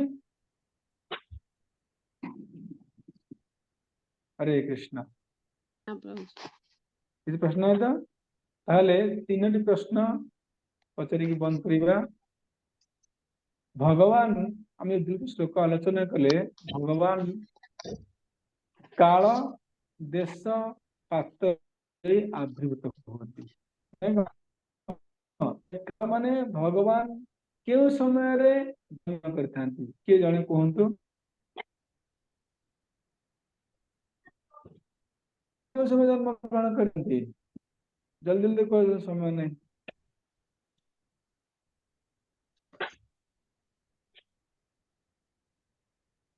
हरे कृष्ण भगवान क्यों से जन्म ग्रहण करते हैं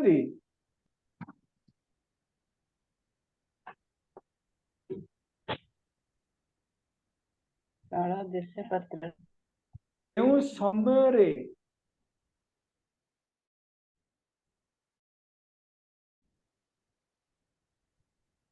हे भगवान रेणु माता जी कौन क्यों समय रे भगवान जन्म ग्रहण करते हैं राशि 12 जन्म